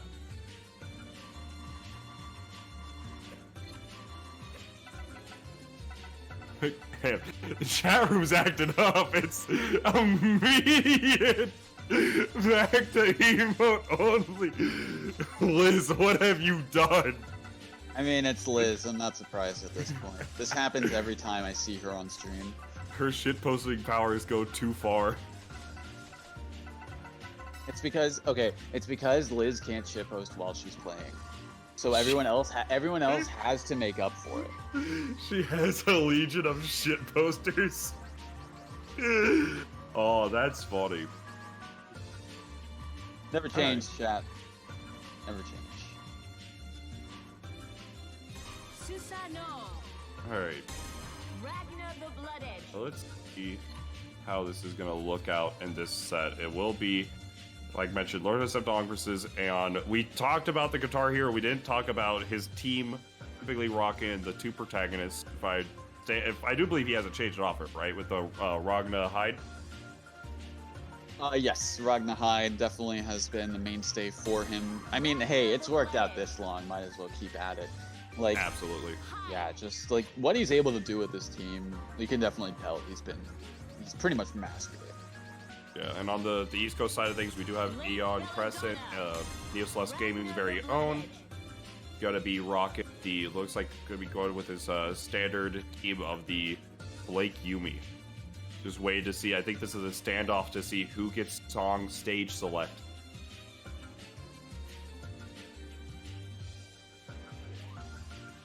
So let's see how this is going to work out between these two for one of the final games of round 1 for this 15 versus 15.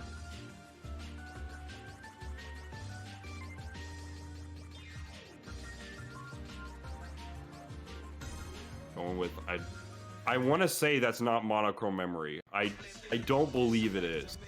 It's something about it. Something about this has told me it's. Get ready. All right.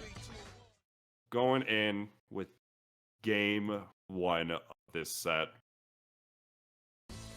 Oh, all right, Blood Drain again. I'm Yeah, fine with this. I like it. I like this song a lot. I think this is one of the best Kiomi songs. Cut straight through. Super and take good. him down. You got a problem with that? The only other one that comes That's what I close, always do. like as close to this, is Eat Beat Nest. always seem to find me. Which theme is that again? That's Byakuya's. Yeah. Byakuya's theme is great. I don't know. Uni has a lot of good songs. You scared? It looks like we're having issue between the two. We'll see how this is going to work out, how we will go about this.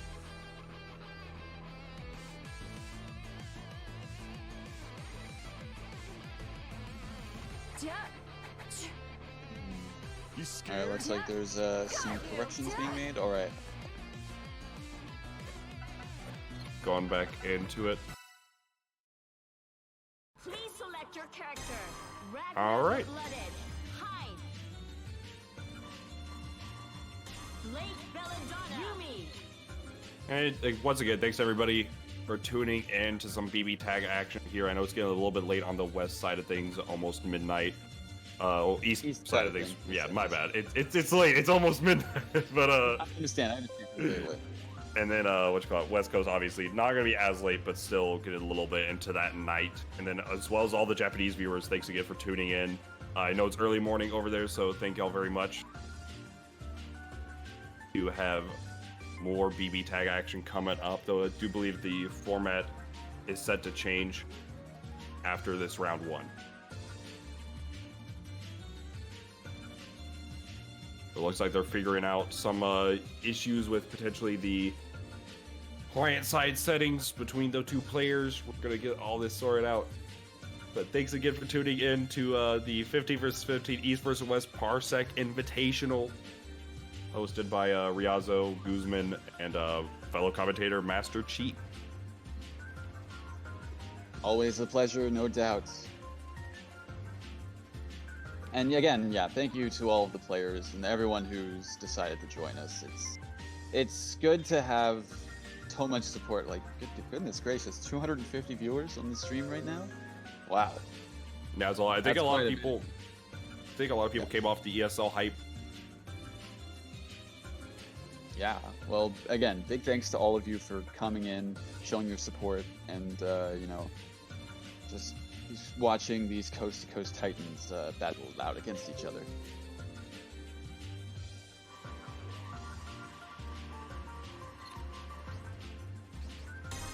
Ragnar the Blood Edge. Hide.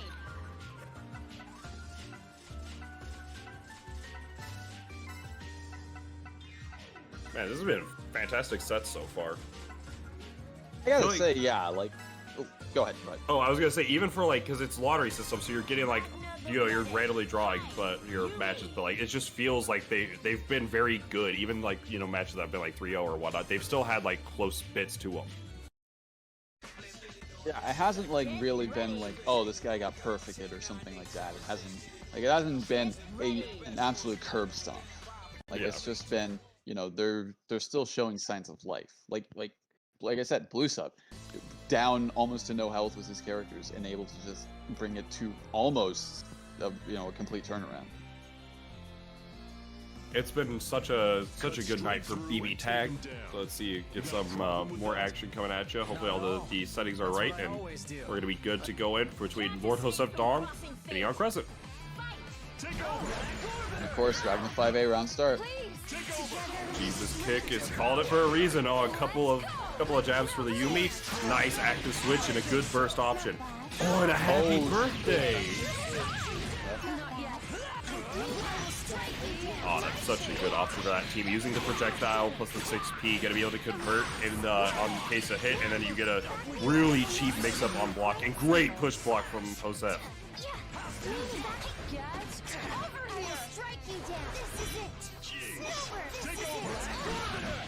Yeah, I gonna have to burst soon. Didn't hit, but got out of that situation regardless. Able to connect for a little bit, but all of this damage coming out from Lord Hoseph, like he's only got like 2, maybe 3 clean hits, but it's all this chip damage from these assists and from just getting connected there. The happy birthday again! That's the dead. GG! Game 1! That was 2 happy birthdays, really sealed the deal there. That was very smart from Josuke, able to recognize, hey, you're gonna try and save this character? No, not on my watch. No, no, no. No. Your characters, my characters. Good stuff for that game 1. Let's see how it's going to shape up in game 2. Any adjustments Aeon couldn't make. Really, it just came down to like Josuke really calling out Aeon for going for some of these options.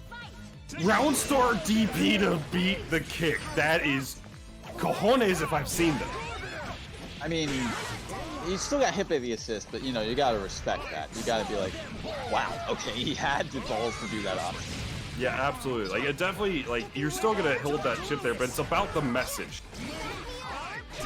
And now gonna be... These assists really coming in clutch for Josuke, but unfortunately just getting caught by that assist of doing that burst. And yeah, he's gonna be in this corner, get thrown. Another situation where it's going to be resulting in the Oki, the 5P, the mix-up. Nice blocks. Good blocks. Try to bait out the reversal, but no dice. Oh, but there's... Wow. Calling the assist, getting the mix-up going. Oh, was not able to confirm from it. Push block, was holding forward, got caught for the 5B. Should be a dead character. That's pretty dead. Absolutely. That's as far as worried it for a goes. second. That would have been really crazy if it didn't, but tying it up 1-1. I underestimated.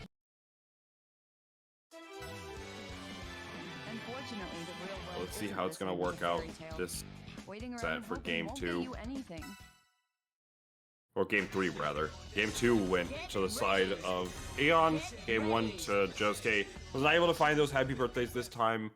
Aeon found his way around and was able to get just everything he was really looking for that set. Well, that game. But how will this change up in game 3? Do the option again? Nope. Okay. Saw that it paid off once, didn't want to risk it again. Even though it would have worked. Yeah, it would have worked, but it's the case of like, now that you've shown it in the situation where maybe Josuke plays around it, like, you just die. By the way, to get out of that position and actually get a good punish off of that too. Very good awareness. Now, 6P is going to connect and get a good bit of damage as well.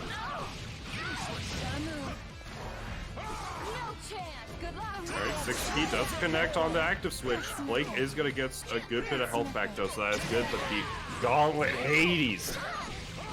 Best move in the game. You know, it always just shows that it has like the exclamation point, be like, oh, you didn't block high, but I'm sure it's a programming error. It's unblockable, right? Yeah, it definitely feels like that. I mean, hey, the only reason why Flowerman was able to block it was cheating. Oh yeah, you know what? I can believe that. Alright, gonna get the punish off of this. Yep. This shouldn't kill, but is gonna cash out anyways just to get the health back onto Yumi and just play this slow game with Blake. Nice air to air, gonna be able to convert in full corner. No, with the Yumi call. Uh-oh. Not converting as much as they're able to, and actually getting killed for that. Oh, I think they tried to punish. I don't know, but that's gonna probably end up being dead. Yeah. Oh, absolutely. Yeah. Yeah. Gonna get Pale Bringer just like that, taking the lead. 2-1 right now. And both of them just going right back into it. So with that, we're going into game 4 between these two. Such a great set so far. You'll love to see some good BBTAG action going on. Oh, you gotta be able to connect off the round start. Yeah, Chris was not prepared for it, and now gonna be get their hands on the wheel at all times. Good cross up, but unfortunately not able to capitalize as much as they could. Not able to build that assist gauge back enough in time to get everything going, but has not showed the threat of the JC there, but I assume waiting for Josuke to show try to go for a reversal and things like that. Gets that pressure. Oh my goodness, I can't believe it. She's dead. Yeah, this is super dead. Is this dead for only 2 bars? Yes, absolutely. That is dead. 3 bars, correct, my bad. He did EX dead spike. Yeah, and then use the assist to convert. I was thinking more so keeping those 2 bars on deck, but that eat mix up off that 2B is now going to be able to get the full confirm here. Mixerization. Try to go for a throw, but a little bit too short. Oh, this is another dead character. She's dead. She's dead. There's no way she's living this. Yeah. Oh, unless cheap. Why do I say things? Why do I say things? I need to shut up. Sheep! What have you done? The DP is gonna connect. Aeon is gonna be able to tie up character for character. But it is a resonance for Ragna. The counter hit. Is this really all because I said this is the way she's living this? Is this really going to end up being this way because I said that? I hate this. Oh no! He is dead, isn't he? I hate Commentator's curse is a real thing, folks. That is insane. As it should be, it has an agent of justice. Not before it can be defeated. free time, let me tell you.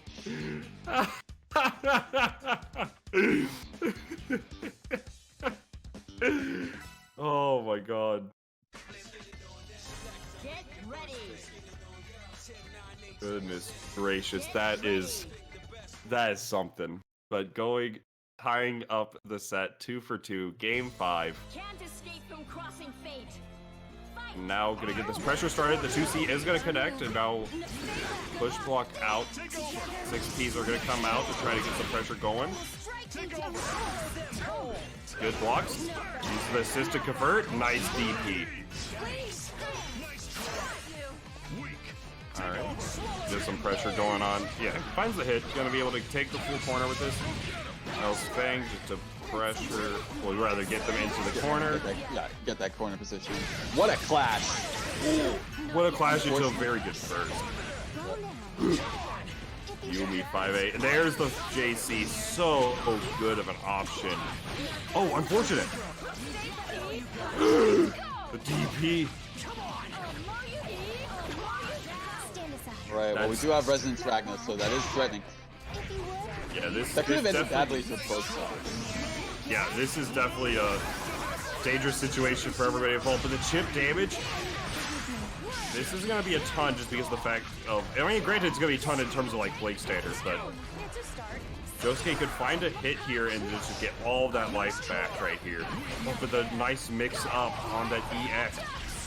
Dead, isn't he? Yeah, he's absolutely dead. Oh, yeah, super dead. Gonna go into the CC and finish it out, yeah. Double super. And just like that, what looked like the set at his grasp, Josuke will be eliminated. EI goes up at a very close 3-2 between the two players. Great showing for both of them. Yumi, win. No, all of my commentators' curses only affected my team. You see, that's why I haven't been saying anything. but as long as I can't. They know where I live. prepared at all times. Oh, that's so funny. Okay, everybody who knows me in SoCal in the chat right now are literally asking for my head on a pike. Hold the line. It's gonna be some 300 nonsense.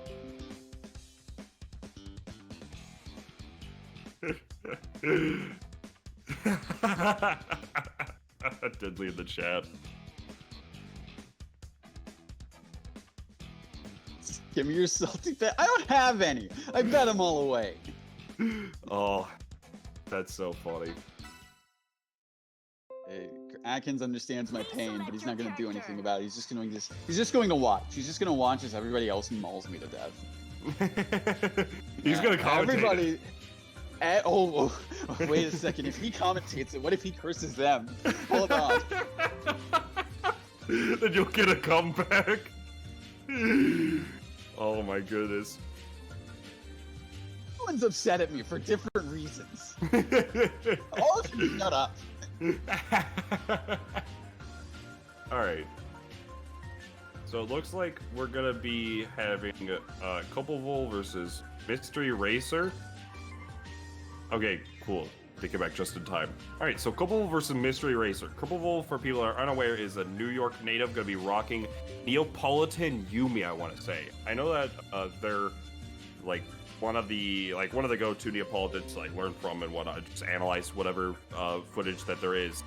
And then Yumi as well, very, very strong player, but up against, oh my goodness, Mystery Racer. I wonder which team he's gonna be running this set.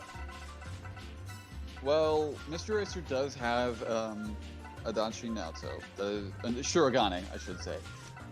So yeah, it does have that on deck, I know for a fact. As far as his other teams, I've seen him pull out the Susanoo Shurigane before.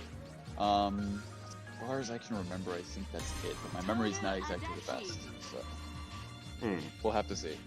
Yeah, I mean, he has like Adachi, Shurigane, the typical one we're gonna see. I want to say there's a couple others, but let's see how this is gonna work out between these two right now.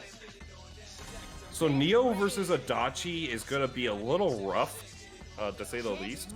She has good air-to-airs, which can be sort of annoying, but like in a lot of situations, she doesn't really get to interact as often. So we're gonna see. I think we're gonna see more of the Yumi side of things, or maybe even potentially just matchup experience coming out.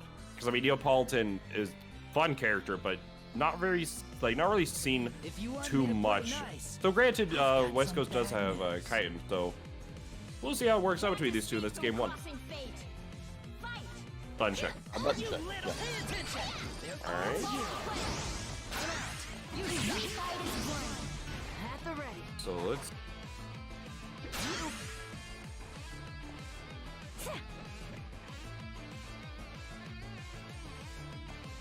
All right, weighing it out a bit. Nothing seems amiss.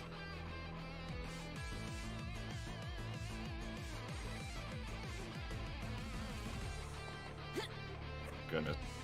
All right, they're good to go. It looks like. I do want to say it has come to my attention. Somebody has informed me that Pizza Mayo is restreaming this for Japan as well. Interesting. So, from what I've been told, I'm hoping that information is correct. If it is, big shout outs to Pizza Mayo for doing that for us and getting this, signal boosted to Japan.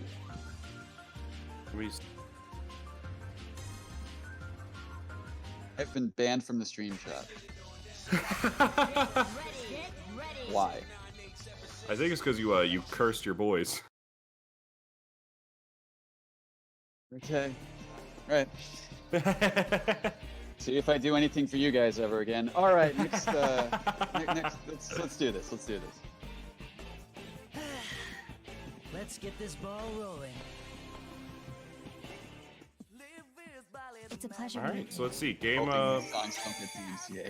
Yeah, this. I don't know about this one, Coach. But anyways, going in. Try to go for the Gambit round start. Colpevole going right into it. I respect it. Let's be honest. I respect it. That's an option. Oh, absolutely. Yeah. Unblockable? Oh, yeah. Push block. Catching Yeah. that. Nice use of the TRM to catch the push block here. Getting that assist gauge back with that ender as well. Oh yeah, nice block on the cross up, aware the games with Tempest have paid off. Nice block. Does have to be worried about, okay, was had to be a little worried about the DHC, but nice use of the DP, a DP for a DP. Unfortunately, catching that vocal blade assist as well. Nice. Oh wow, connecting on the Adachi, this is gonna be a very good option. Nice use of that 2-beat. She's not dead. No, just barely alive. Barely dead. But Neapolitan! That's a low-hitting you gotta be aware of that. Oh my good. What happened?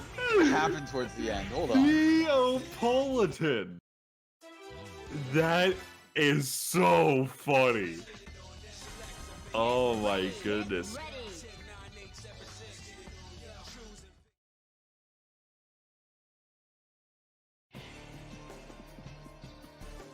Can't escape from crossing fate. Alright, gonna be going in round 2. After a very best words I can say is messy. Game 1 going in for game 2. What's the difference here? Gets caught with the That's mixed. Yeah, try to bait out or try to hard call out the burst there, but a little bit too early on the DP. Oh, good Vocal block blade on that makeup option. Some pressure going. Unblockable. Didn't even need to, no. got hit with a low early. There we go, yeah, gonna get the AZO loops.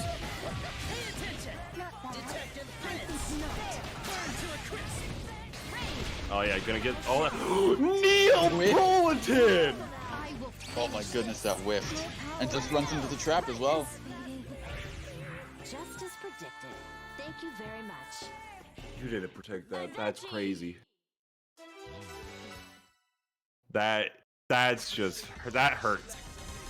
Get ready. I was, oh man, I'm surprised that burst whiffed, quite honestly. I only got one word for it, Neapolitan.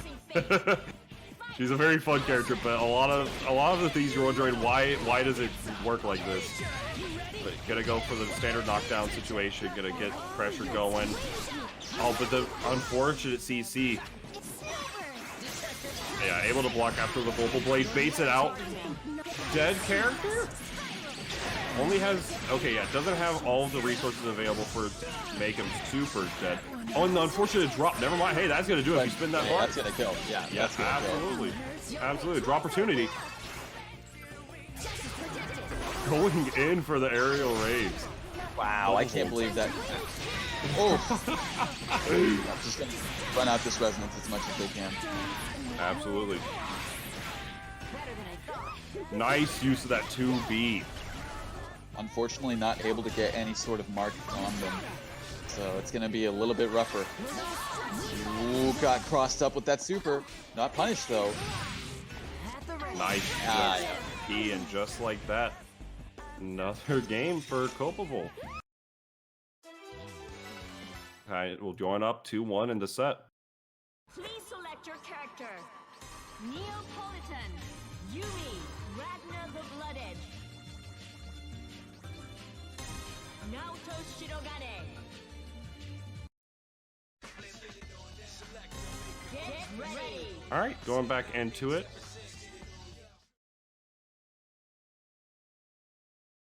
Yeah, it's just like, oh man, I don't know what to say. Yeah, it's very hard to say at this point because there is a lot of You should have seen this. there's just a lot going on. I don't know about the Ragnar switch, but we'll see. Wow, you know, I respect that option. Absolutely cannot agree more. Alright, gonna be able to connect here. Happy birthday to Mystery Racer. Could have done True Siege or 2 more damage for a meter, but I mean, hey. Tried to steal the phone, but no dice. I got so excited. Just gonna go for the super, just gonna guarantee some damage, get standard knockdown. Alright. Try to go for the cross up, but pushed out from the additional knockback. Oh, it connects on both the characters. Oh my goodness. I can tell Mr. Racer has not put as much time into Ragnar as I would hope. Absolutely not, but that is not going to be an insta-kill, no marks yet, but is going to be able to set up for the SMG to knock out Yumi down. Shirogane versus Neo. Resonance It's doable. She just ran into it. Very unfortunate, but is that going to kill? Barely not. Really not. And yeah, we're going to be put into this.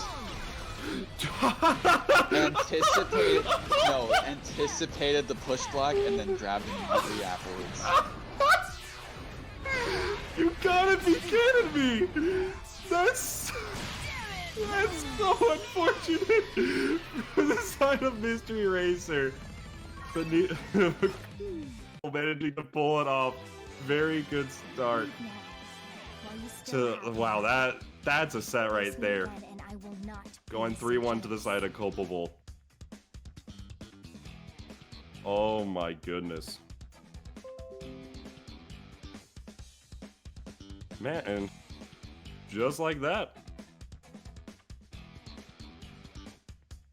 Down 5-10. 10 on the other side of the East Coast pulling ahead. There's still really strong players on the West side that can really hold things down, but it's going to be difficult